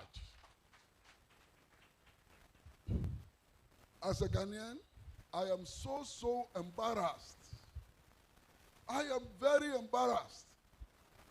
Look at the number of universities we have in this country. Legon has an economics department. University of Cape Coast has an economics department. Even Tech has an economics department. UDS, all of them. And yet, today, if you go to the Bank of Ghana, the IMF has appointed somebody to supervise the work in the Bank of Ghana. So the governor of the Bank of Ghana is sitting there for nothing. He's taking fat pay for nothing. He cannot take any decision without the approval of that guy that the World Bank and the IMF has put there.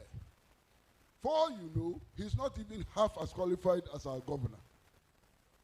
But he's sitting in the Bank of Ghana as a special representative. Not just that. The President of the United States of America has appointed his representative to sit in the Ministry of Finance. Yes. Biden has a representative sitting in the Ministry of Finance approving everything that we do. So when you see Ken Oforiatta in his white suit, reciting Bible quotations and pretending that he's in charge of nothing. The real person in charge is the representative of President Biden sitting in that ministry. We must end that regime. Today, as we sit here, you know, all of us know, that our government has signed an agreement with the United States of America, allowing the United States of America to station its troops in Ghana. Those soldiers, they don't need visas to come to Ghana. If they want to come to Ghana, they don't even need passports. All they need is their U.S. Army identity card. So they have more privileges than ambassadors. When they come to Ghana and they kill Ghanaians, we cannot take them to court. We are giving them immunity. When they come to Ghana and destroy property of Ghanaians, we cannot go to court. We are giving them immunity. Those who run Radio Gold, they have to find money to pay for the frequency on which they broadcast. The U.S. Army takes that frequency for free, free of charge, free bonto. They don't pay anything to the government of Ghana. When the U.S. soldiers come and they are stationed here, wherever they are stationed, our president is not allowed to go there without permission of the U.S. commander. Now, how can we be tolerating this kind of agreements? Why? Are we free from colonialism? Is this the kind of country Kwame Nkrumah wanted to build? No. So this election is not just about the economy. This election is also about asserting our sovereignty, our right to govern ourselves, to make our own decisions. This election is about not allowing any foreign military base on our soil. This election is not about whether you come from Wale Wale or Gambaga. This election is about what you do for us as a people so that we can move forward. This is going to be a very crucial election. I am confident that by December 8th, 2024, latest December 9th, 2024, the people of Ghana would have chosen their own true leaders who can solve the hydra-headed problems that confront us. And I want to believe that from that day on, we shall move forward, one step at a time, but we shall still move forward until we get to that land that Kwame Nkrumah wanted to build for all of us. Thank you very much.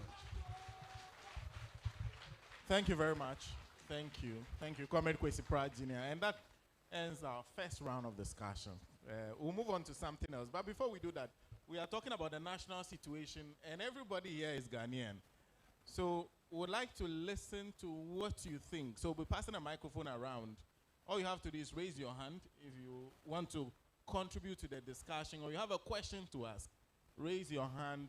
We'll bring the mic to you. But please be very, very brief. Be very brief. We already have an issue with time. So we'll get a microphone. Eva. We'll pass it around. What your comment is. Okay. Good morning to everyone here. My name is Al-Hassan Humiru Dabale. And first of all, let me say I am honored, I am privileged to be part of this program. For the management of Radio Gold to have brought this program to Tamale, it's an honor for the people of Tamale, and we appreciate that. And let me add to the discussions we have been having.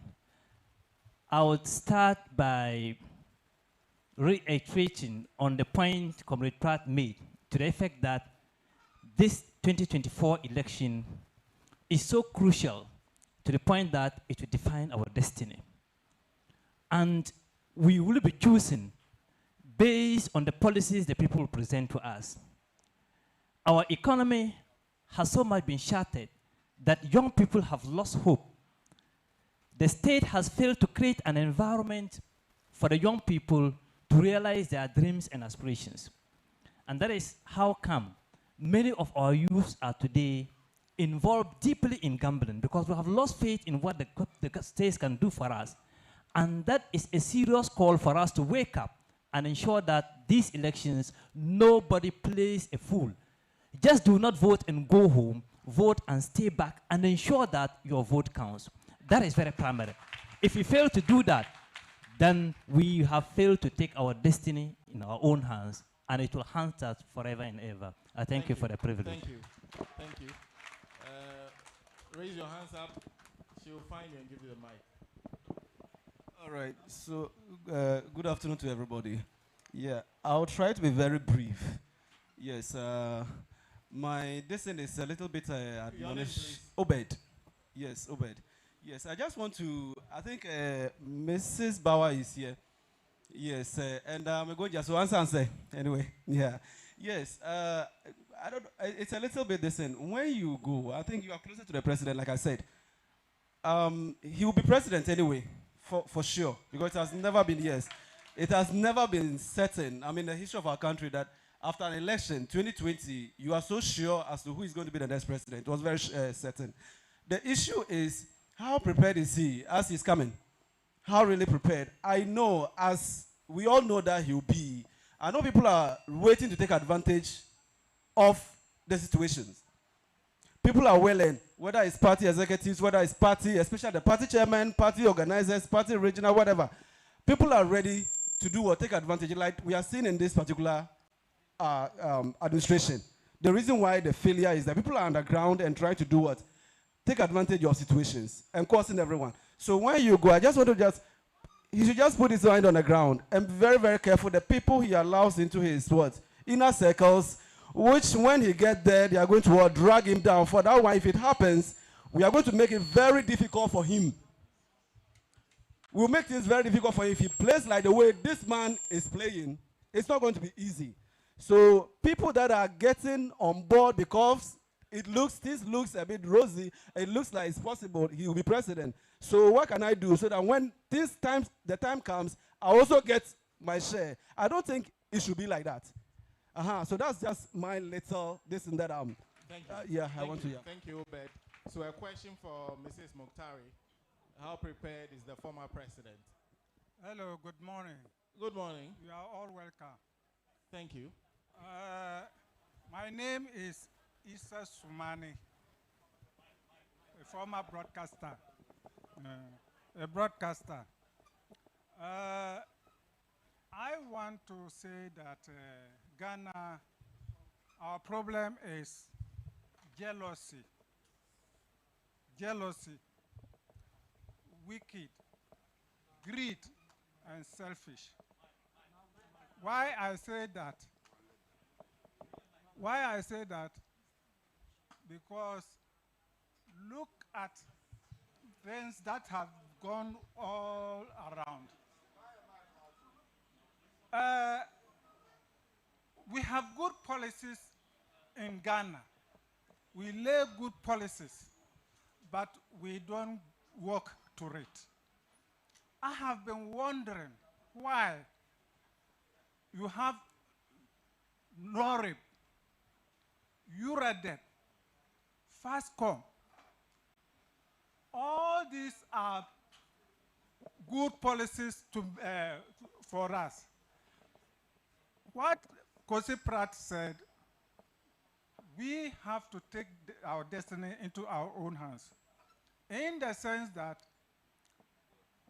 World Bank cannot help us. IMF will not yield it. When they bring these good policies and other things, World Bank, IMF, they send down their own people to come and manage us. So look at all these things. So in natural fact, we have to stand up and fight for our right. Thank you. Thank you. Thank you very much. I still see a few hands up. Okay, good afternoon. And then thank you for the opportunity. My name is Hussein Suleiman Wakaso. Professionally, I am an educator. I have passion for education. The question I would like to ask Ghana and the policies that we have, at least to implement, to help us nurture what we call our future human resource. If you look at the current educational policies that we have, no wonder we are where we are today. If we can only take what we call firm, bold, but calculated decisions, at least to look into what we are doing about education in the next 5, 10, 15 solid years, definitely there will be huge transformation. We've changed our curriculum for basic education level. How many textbooks do we have? The Arabs have their saying, and I pay credence to the imams here, that at-ta'limu fi sigar can nafsi fil hajar. That if you educate a child, it's like using a dagger or a knife to mark on a rock. As the rock expands, the mark is also widening. But if it is an aged person, you do same. It's like using your sword to pass through water. Immediately you draw it, it closes again. So my concern now is, what policies are we coming to put in place? For I know this government has failed us. So the best we can do is the next government that is coming. And I'm very certain that what we are all thinking is what will happen, inshallah. What is the next government coming to put in place so that we don't joke with that education? If we educate our children very well, they will grow to be functional leaders tomorrow. But if we joke with that education, trust me, a day will come, we have to import teachers elsewhere to come and nurture our children. Thank you for this opportunity. Good afternoon, everybody. I would like to use this opportunity to thank Honorable Joyce. My name is Sharifa Abdullahi, a teacher at Tamale Senior High School. Joyce Baumota is my role model, and I would like to use this opportunity to thank her for coming here. Now, I would like to also say hi to Tamale North and then Tamale Central MP. Now, my question goes directly to Mr. Solomon. I used to admire him afar whilst he was just defending the MPP here and there, even though I'm not an MPP member. But I want to ask him, what has changed that he has joined the Butterfly group? Thank you.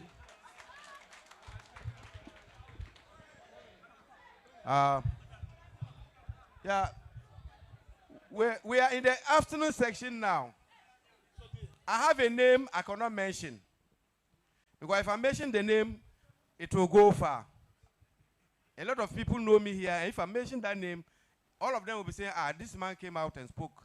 I'm a Keda from the 1983 stock. Please, there's some problem with our party.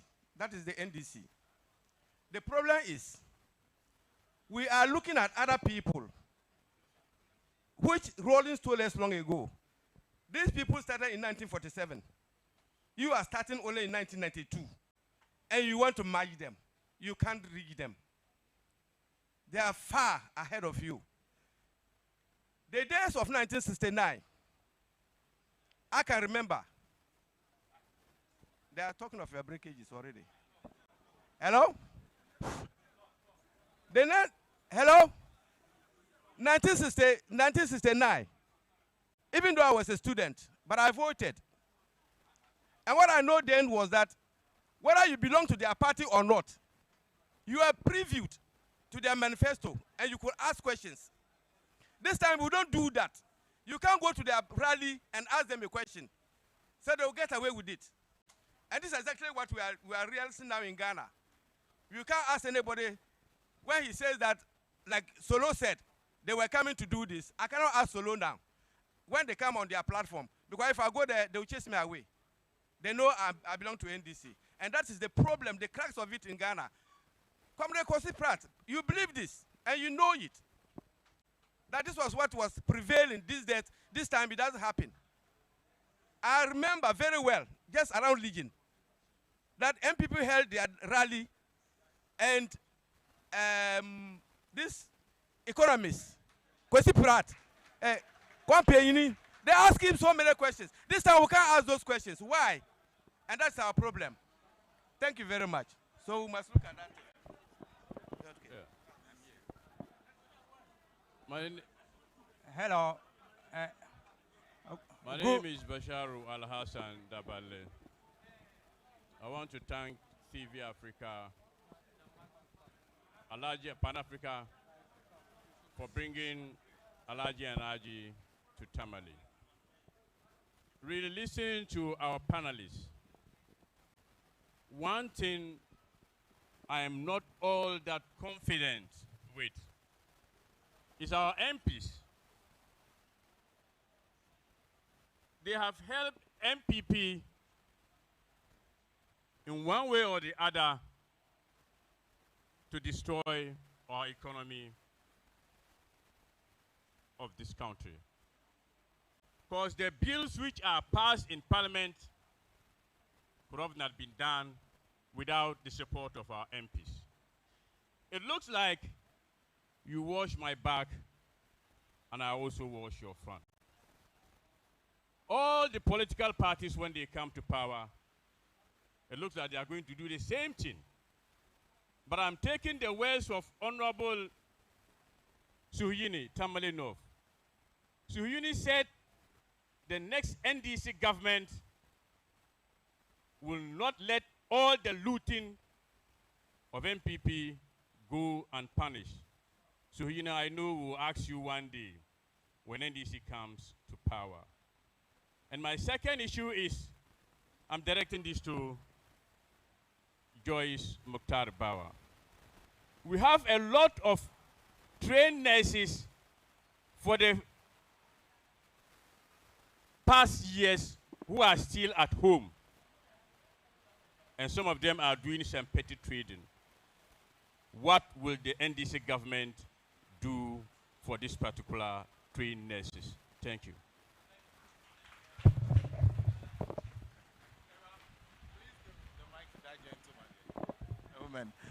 Last comment from you.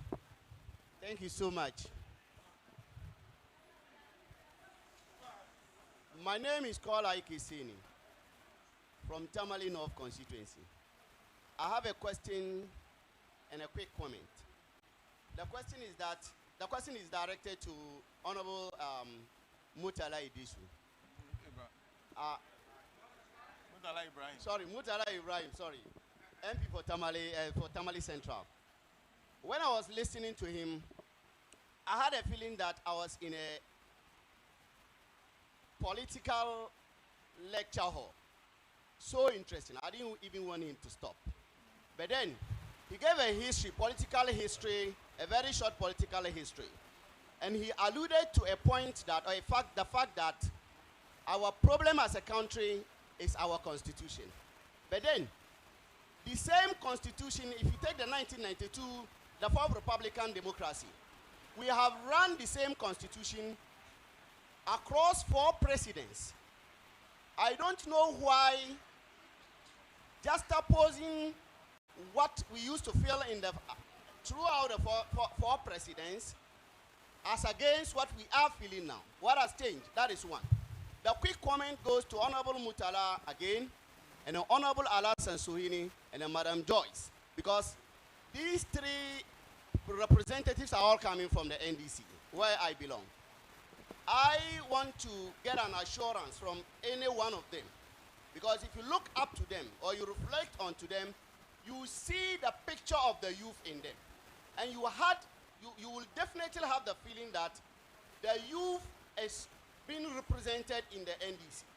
Again, if you focus around our flag bearer, you realize that almost all the spokespersons are young people, and they can best represent our interests. What assurance can we get from them that with the benefits of power, the youth would definitely be served? Thank you.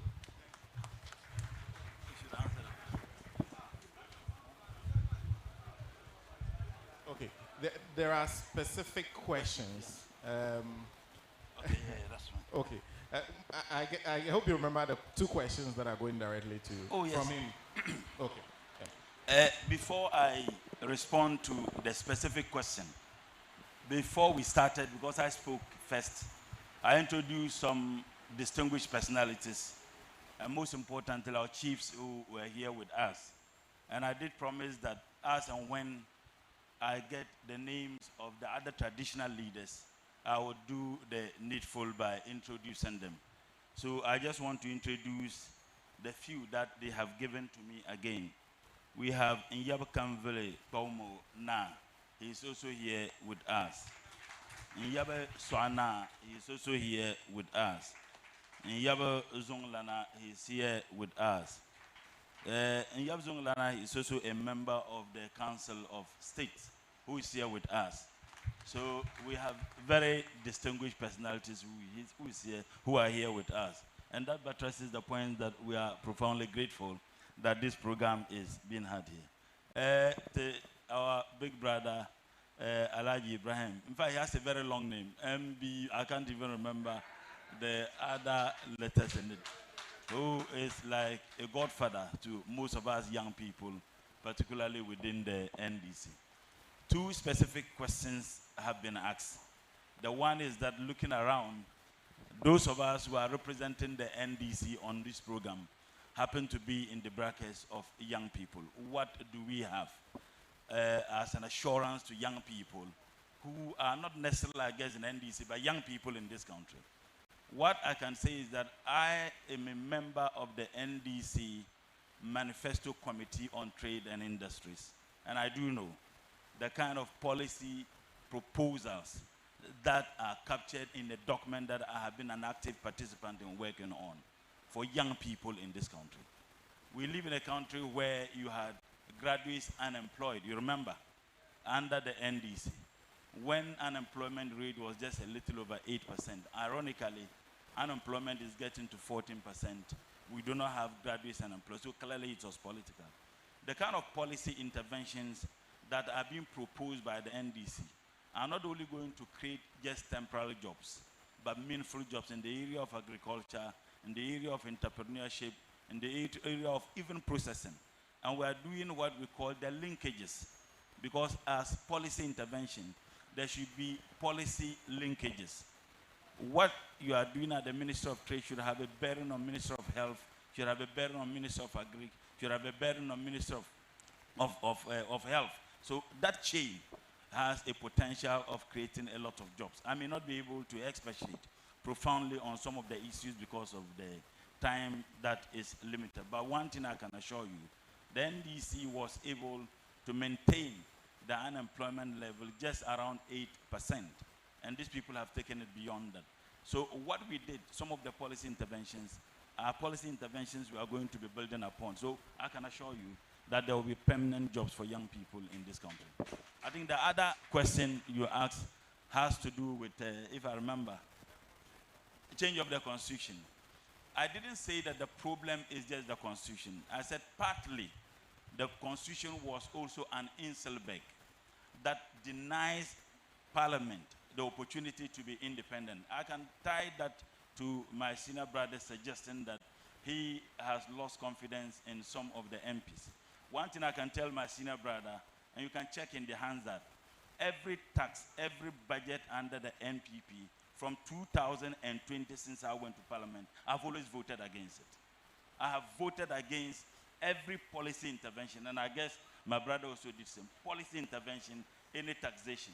It is embarrassing sometimes we may not be able to defend some of the decisions taken by parliament. Even if you are against it, once the minority participated in taking the decision, you may not be able to identify who did what, because if the voting is secret ballot, we must first and foremost take that responsibility. So I was saying that because if parliament were supposed to be independent, as it is expected by the framers of separation of power, John Locke and Professor Montesquieu and co., if we were truly independent, I think that there are a lot of things we would have prevented the executive arm from doing. And remember I said, if you look at our constitutional arrangement, parliamentarians are supposed to be independent. But the constitution says that the president should appoint at least 50% of his ministers from parliament. So in one breath, you are a member of the executive. In another breath, you are a member of the legislature. A decision is taken at cabinet and you are a minister of state and also a member of parliament. At that time, you are wearing the gown of the executive. You took a decision. Then you come to parliament, you remove the executive arm and you are the legislative arm. How can you be opposing a decision which was taken at cabinet? So maybe we need to implement the Constitutional Review Commission recommendation as was done by Professor Atuguba and co. One assurance I can give you, the 40-year development plan, the NDC, under President Mahama asked Professor Nimoy Thompson and co. to do, which when it was submitted to President Nanado, stated that it was the most comprehensive national development plan he has ever seen. President Mahama is not going to abandon that plan. And that plan, I can tell you, found space in all the manifesto pledges and promises we made. And I can speak on the trade and industries. So there is some hope or glimmer of hope at the end of the tenure. Thank you. Thank you. Solo, no, you have a question to answer. Yes. Oh, why, what? Why I stopped defending the MPP and moved to Butterfly? It's a pretty straightforward issue. I mean, this is where, if you have really followed me and followed me carefully, I defend things that I believe are true. I was supporting the New Patriotic Party, not because it's New Patriotic Party, because there is a certain ideology, the ideological basis for which that party was formed. We are a center, when I was in the MPP, we believe in the center-right ideals of democracy, where the private sector is the engine of growth. I'm a businessman. I don't believe in government providing jobs. And indeed, if any politician came here and assured you that when they came to power, they will give you jobs through the public sector, it's a palpable falsehood. Because already, our wage bill, our public sector is overbloated. So you need the private sector to be able to grow an economy. And that is the view that the original New Patriotic Party held. The moment the party moved from those principles, you wouldn't get me. When you move a party from the New Patriotic Party to Nana People's Party, you will not get Solomon Owusu. Solomon Owusu would rather move to where the principles of liberal democracies, where the private sector is made the engine of growth, is respected. The New Patriotic Party, per its original ideals, never believed in going to sink money into building of national cathedrals.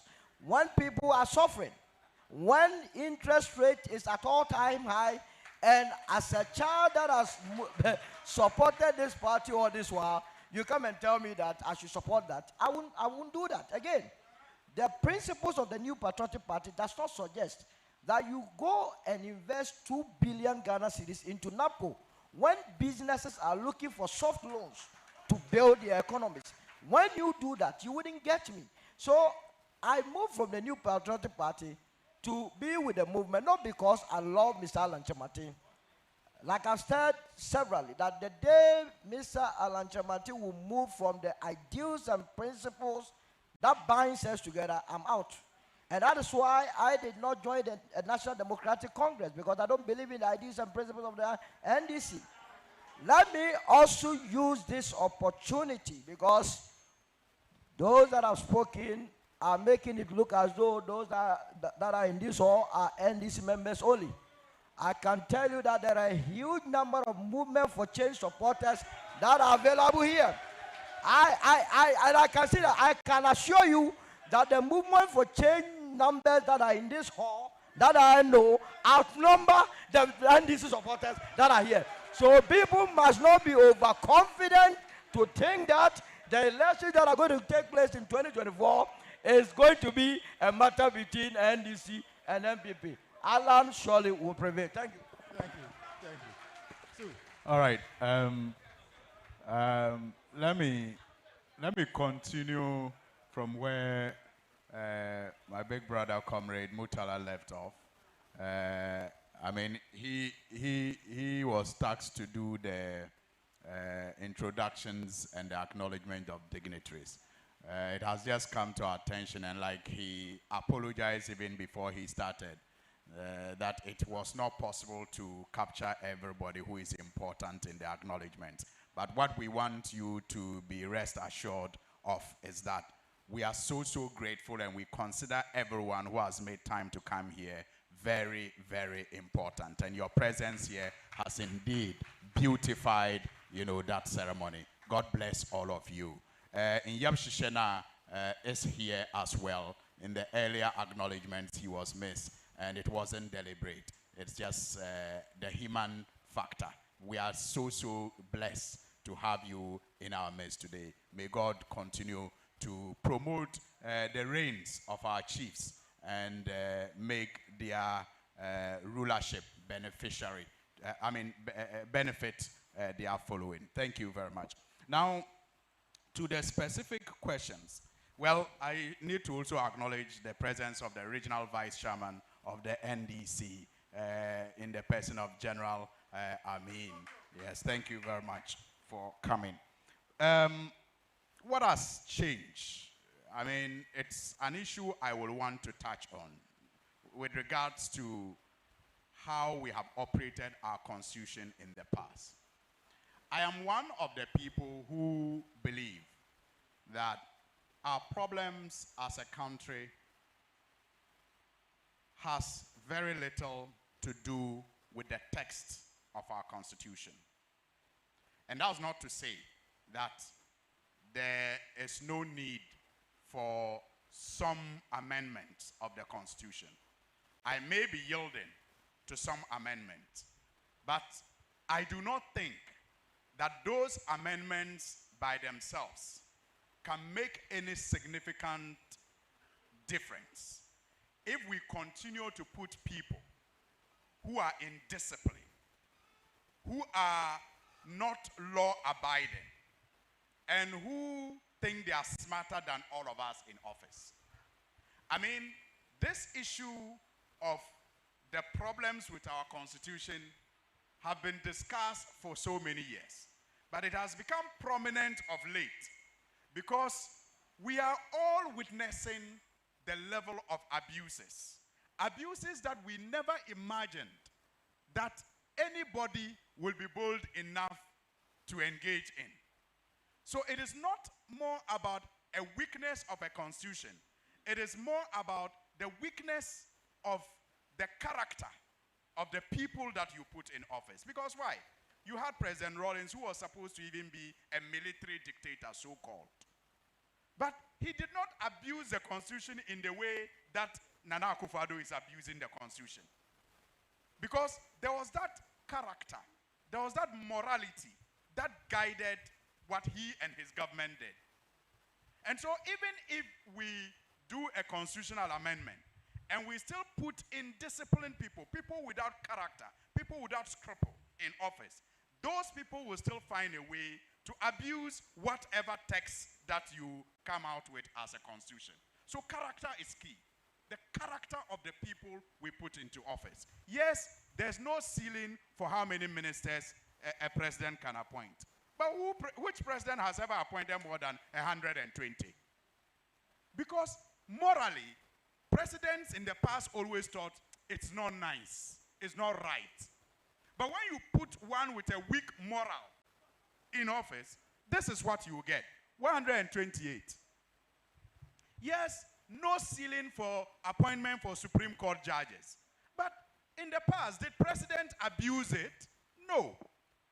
So I am very certain that the only thing that has changed, which has made the discussion of the weaknesses of our constitution prominent, is because we have put people with weak character, people without morals into office. And perhaps going forward, we should be guided by, you know, the caliber of people that we elect into office. Secondly, the issue of assurance to the youth. Assurance to the youth. Yeah. I also, like my brother, serves on the Manifesto Committee on Governance and also lands and natural resources. And I do know, I don't know if it is right, but as part of the proposals, if it is eventually approved, that the NDC is considering setting up a ministry just responsible for youth. Youth ministry without sports. It is a proposal. And once the party adopts it and the flag bearer accepts it, it may be fully explained in the manifesto. It is no longer going to be youth and sports, where all the concentration is only on sports activities. It's going to be a ministry that is focused on youth development. And why not? Because like you have correctly identified, the party is built around the youth of this country. From Professor Mills, from Jerry Rawlings. I mean, look at the ages of the people who served in his government at the time that they did. From the Totobi Kwachis and others. They all were in their 30s when they were in government. And so, clearly, it is the tradition of the NDC to give opportunity to the youth of this country to serve in capacities that they believe they can best serve in. And so it is in that culture that we believe that when we set up the youth ministry, it is going to help in the youth empowerment that is required in this country. I think those are the two issues that are specific to you. Specific to me, thank you. Yeah, thank you. Thank you very much. Madam Mutari. Well, thank you very much. I think that the gentleman who spoke about something to do with the attitude of people, and I think Leader Suhini has actually spoken at length about it. So please, I'll take it as advice, my brother, and certainly would all be part of the process, working very hard to do better. And mind you, anybody who serves as an ambassador or a role that is given to you is actually a fiduciary role.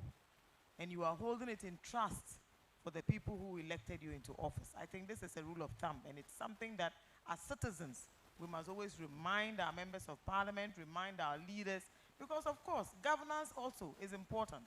I think one of the challenges we have is that we have not focused too much on the ethics in our governance.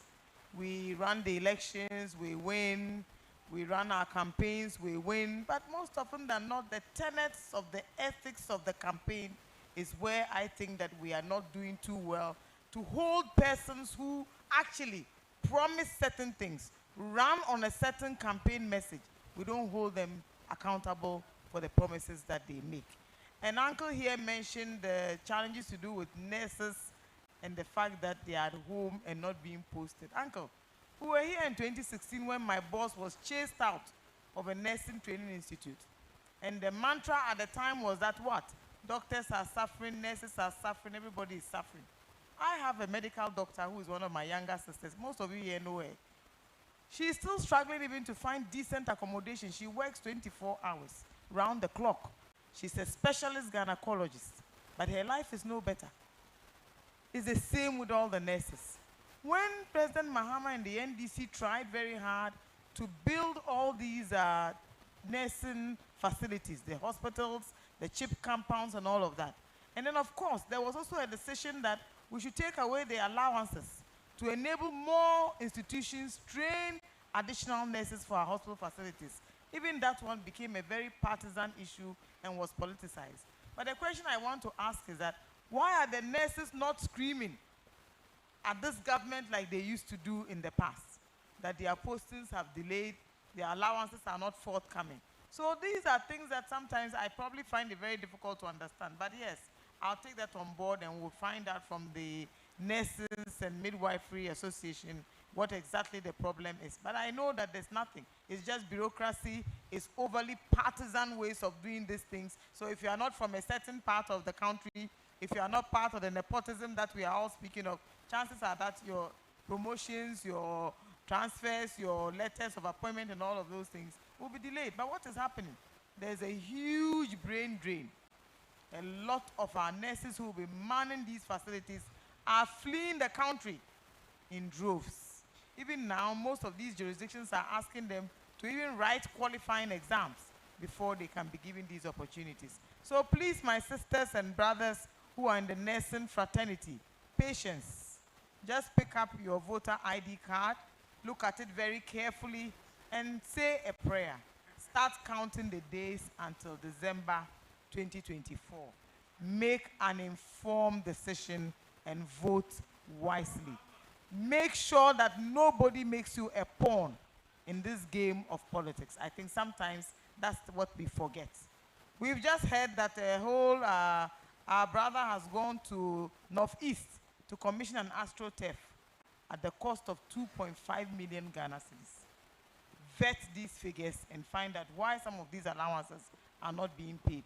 The emphasis is actually being put on all. Nobody says there's anything wrong with having an AstroTurf. All of us could use some more athletics in our lives. But visit that process, visit the project, look at the cost of it. So these are the things that make it impossible for our nurses to get their allowances, for them to be employed. And where is the infrastructure? They promised 111 hospital facilities in the aftermath of the pandemic. So far, I'm yet to see one that has been fully completed. So these are the reasons why we struggle to pay some of these things and even to post these, because when you post them, you have to pay them. And when they get posted, sometimes it takes as far, like 6 months for them to start getting even their salaries or their allowances. And so please, I think that in as much as we are all partisan and love our political parties, we must also remember to vote very, very wisely. Let's use the knowledge we have acquired to elect decent politicians who will work for the people and not work just for a few. Thank you. Thank you. Thank you very much. Please.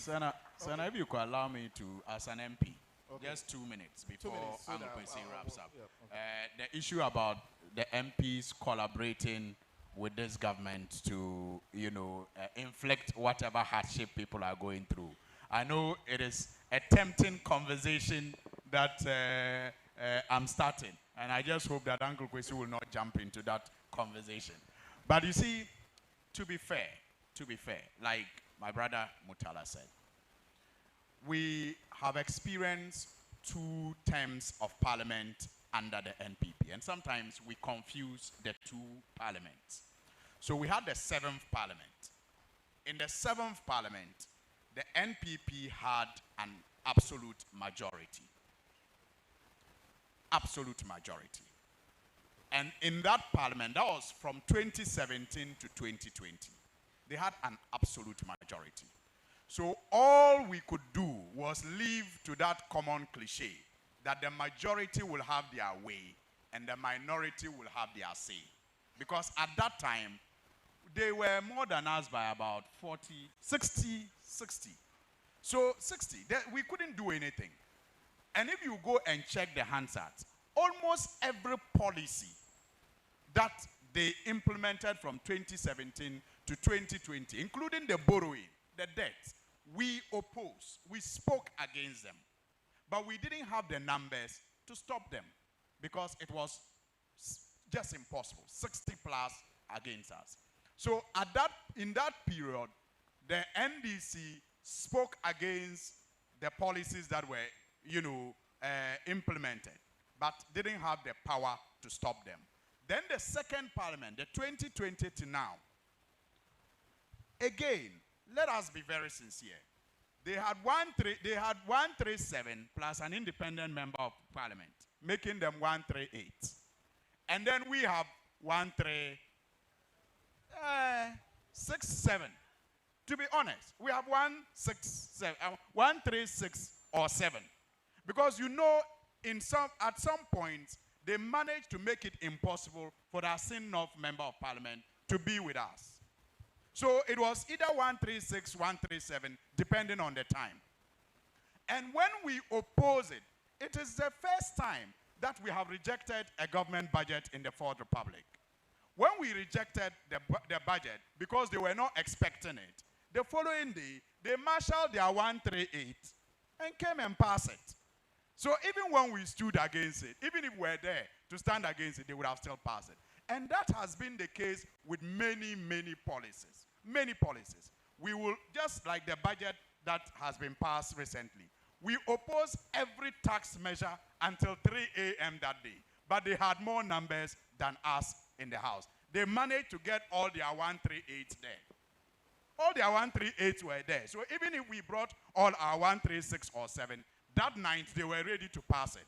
But you see, the confusion sometimes too is because once you are sitting in that House, even if you vote against it and the decision is taken, the report is that Parliament has approved. So you can no longer come out and say, majority has approved. It's Parliament. So we accept it. But let us understand some of these intricacies, and so that we don't blame the NDC too much. I mean, when it comes to their ministers and how some of them were approved, I don't want to get into it. I know that we are really blamable as a minority, and we accept it. We could have done better with the appointments of some of their ministers. Thank you. Thank you very much. Please work on the mic for us. Gambeli here. Pass the mic to Uncle Kwesi for me.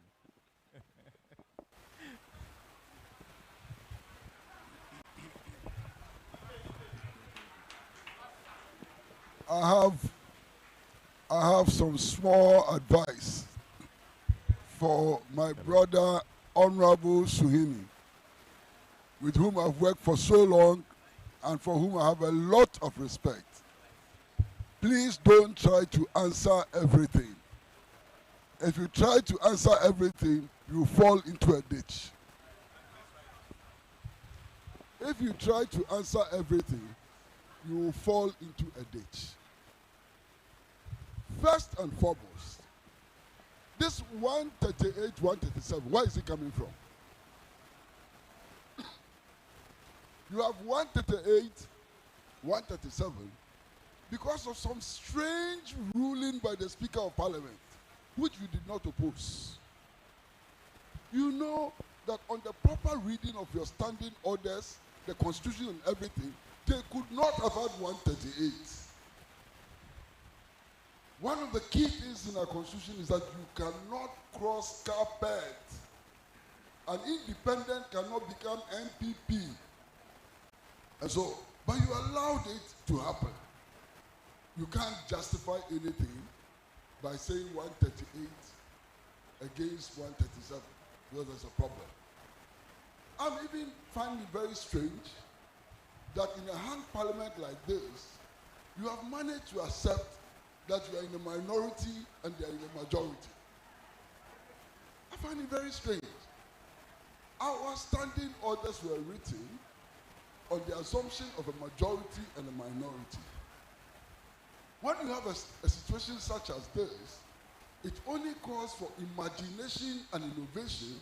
You needed to rewrite the standing orders. Parliament chose the lazy option of still going with majority and minority. That's a choice. You understand? Now, in this parliament of so-called 138, 137, we also count the numbers. By what number was Hawa Kumsin approved? Not 138. Overwhelming. And I heard some of your members, not you, but I heard some of your members saying that, oh, the woman is very good. She gave us jobs and so on. You heard them too. You understand? And one of the most frightening things that I've heard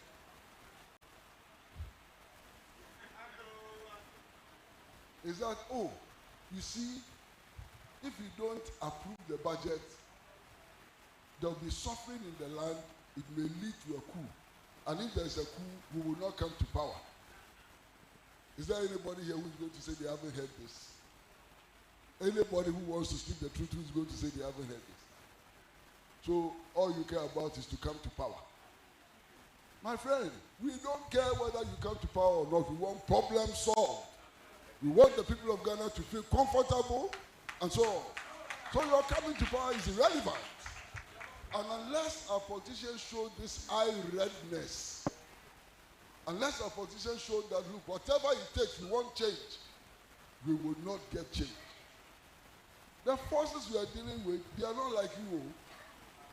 The forces we are dealing with, they know what they want, they know how to get it, they know that if the people don't vote for them, they can vote for themselves. And that is why we are in this problem. The earlier you walk up to the reality that these are the forces we are dealing with, you are in trouble. Wake up.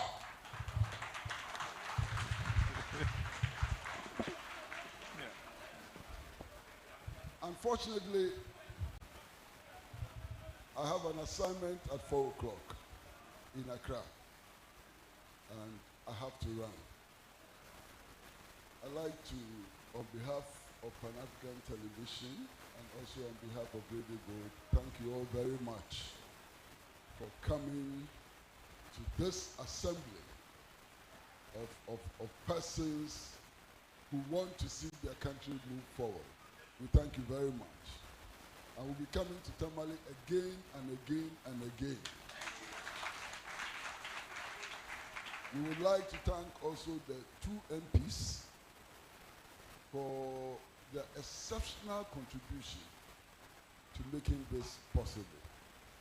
Without their attention, without their involvement and so on, we could not have brought this program to Tamale. So we'd like to thank the 2 MPs profusely.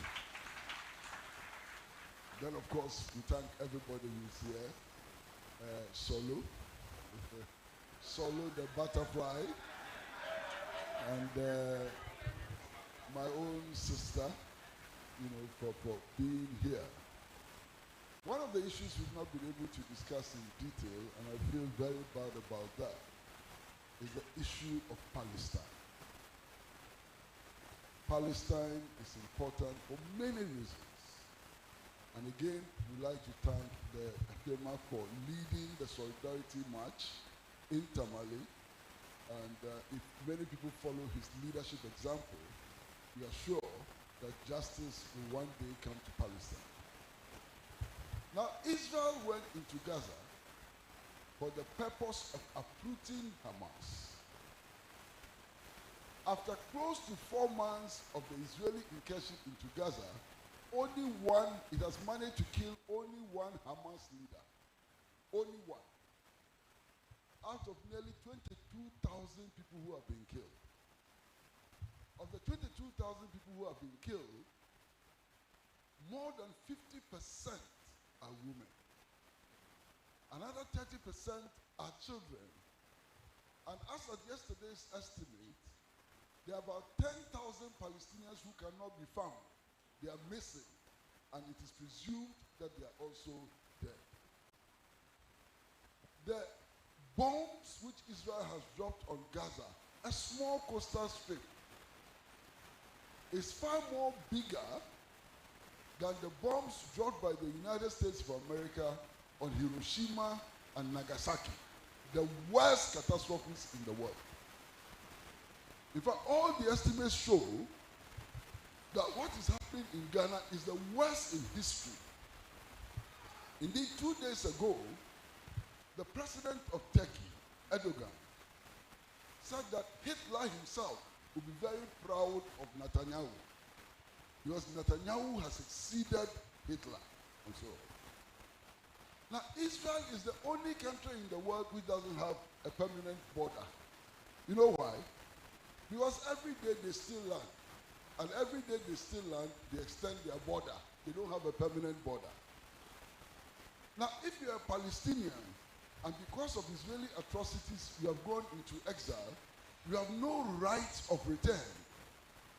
But any Jew in any part of the world, can be American, can be German, whatever, is entitled to return to Palestine. Palestine is the only place where you have, and I'm using Palestine to include Israel anyway, where you have one street for Israelis and different street for Palestinians. You can't be on the same street.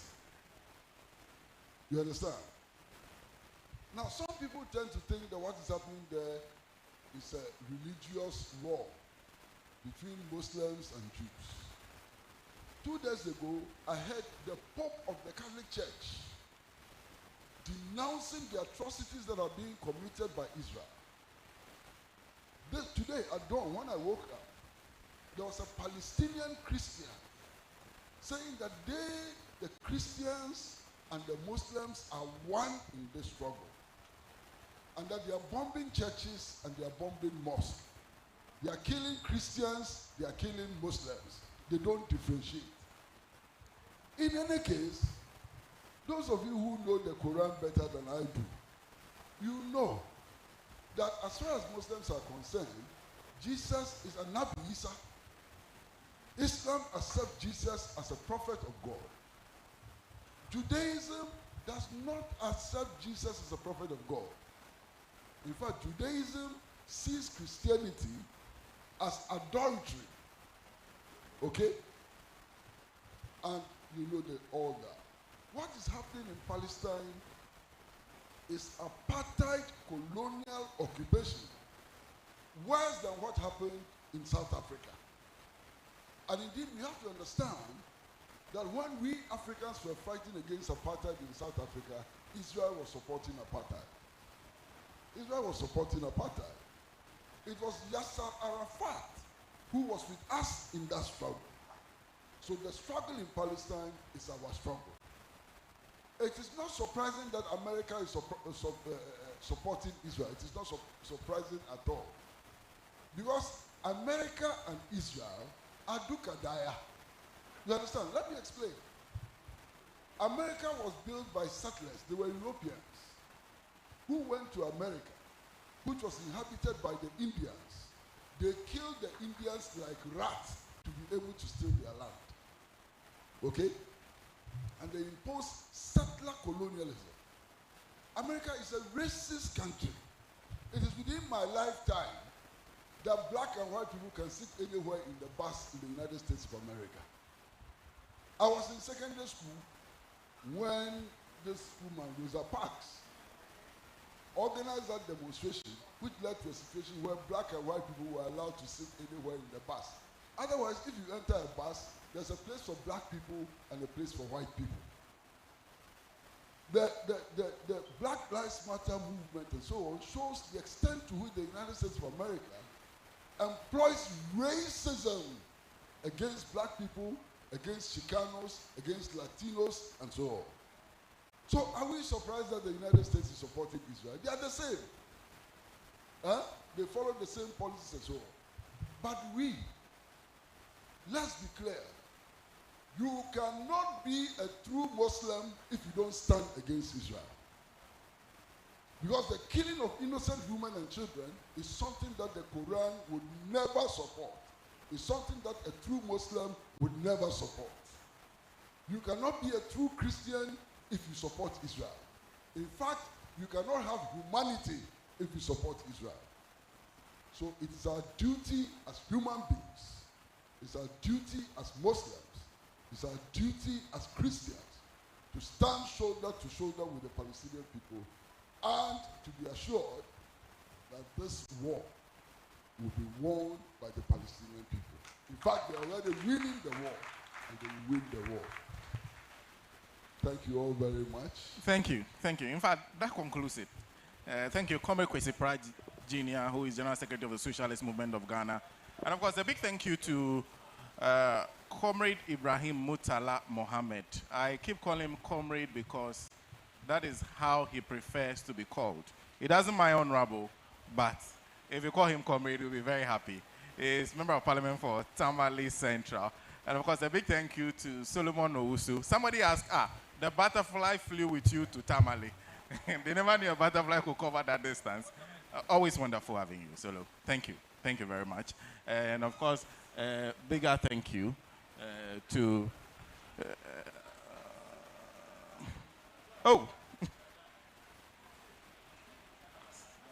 Of course, a bigger thank you to Member of Parliament for Tamale North, Alasan S. Suhini.